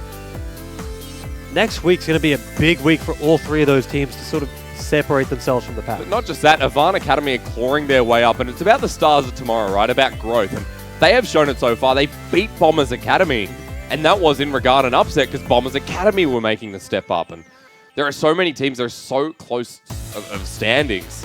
I think there are some that are defining themselves quicker than others. I think you are spot on with the stars of tomorrow. Thank you. Avant Academy are a team of people that we had not seen before. They have to define themselves in this league. And as 5 rookies, yes, you expected that start to be rocky, but now they're starting to show some sort of ability to pull themselves into the playoff bracket at the end of the season. As a result of today's games, the standings look a little bit like that, and this, I should say, Intuition and Chiefs Academy equal first, and I think the best thing to note is, look at that, for 9th, there are still 5 teams tied. That's anyone's game. I believe it's the top 8 that go to the playoffs, and there's pretty much no one that's counting that. Even Darksided could make a run for it by the end of the season. Obviously, that needs to start next week and no later for them. But every other team has that ability to pull themselves back into it. So as long as they are able to sort of reset mentally, don't let the morale drop too low, there is no one that can be counted out. There is so many opportunities, but a 13-week split as we move to, I guess, more than the halfway. What week? Week 6. 6 plus 6 is 12. No, we're not at the halfway point just yet, ladies and gents. But next week in week 6, we've got some crackers for you. And the game on the Wednesday, unfortunately, will not be broadcasted by us. But Chiefs Academy will be taking on Intuition. And I feel like, T-Gun, you and I, or maybe a Saturday or a Sunday, you and I are just going to have to sit down and cast that one because we cannot miss out. I will be on any community stream broadcasting that game. I will tell you right now, that is not a game to miss. Both teams coming in undefeated. Obviously, only one can maintain that undefeated streak. Yep. What a game. We'll have a decider, and for Thursday, I think an important one as well. If Darksider can get themselves their first win, start moving their way up the ladder, Crimson Gaming versus QUT as well. Crimson Gaming are expected to be a lot higher than QUT. Crimson Gaming have had a tough start. They've faced some really good opponents, and now they come into QUT, who are sitting at 4-1. That is a game that Crimson Gaming must win if they want to maintain that high ranking by the end of the split. So big ask for them. QUT, if they take down Crimson, now looking to finish at about rank 3rd. But for today, I'm glad we finished with Chiefs Academy and Legacy Genesis, because tomorrow, speaking of which, the OPL begins. We're back into the swing of things with Mammoth taking on Bombers, but the Chiefs and Legacy will have to go head-to-head in the OPL. Tell you what, Chiefs are going to want to make it 2 for 2. Yeah. And they're going to want to make it a lot cleaner than it was today. So big hopes for them tomorrow. Legacy going to want to rectify it. Make it 1-1. So with all the best tomorrow. With all these roster changes as well, Tegan, I think the OPL will be kicking off with a bang. So you can catch it live tomorrow from 5 p.m. AEST. Remember, changing from Fridays to Saturdays as well. And for us, Tegan, that's it for today. We're going to have to tune in tomorrow from home, and we'll see you all next week for more OCS action. Thank you to the production crew again, and we'll see you then.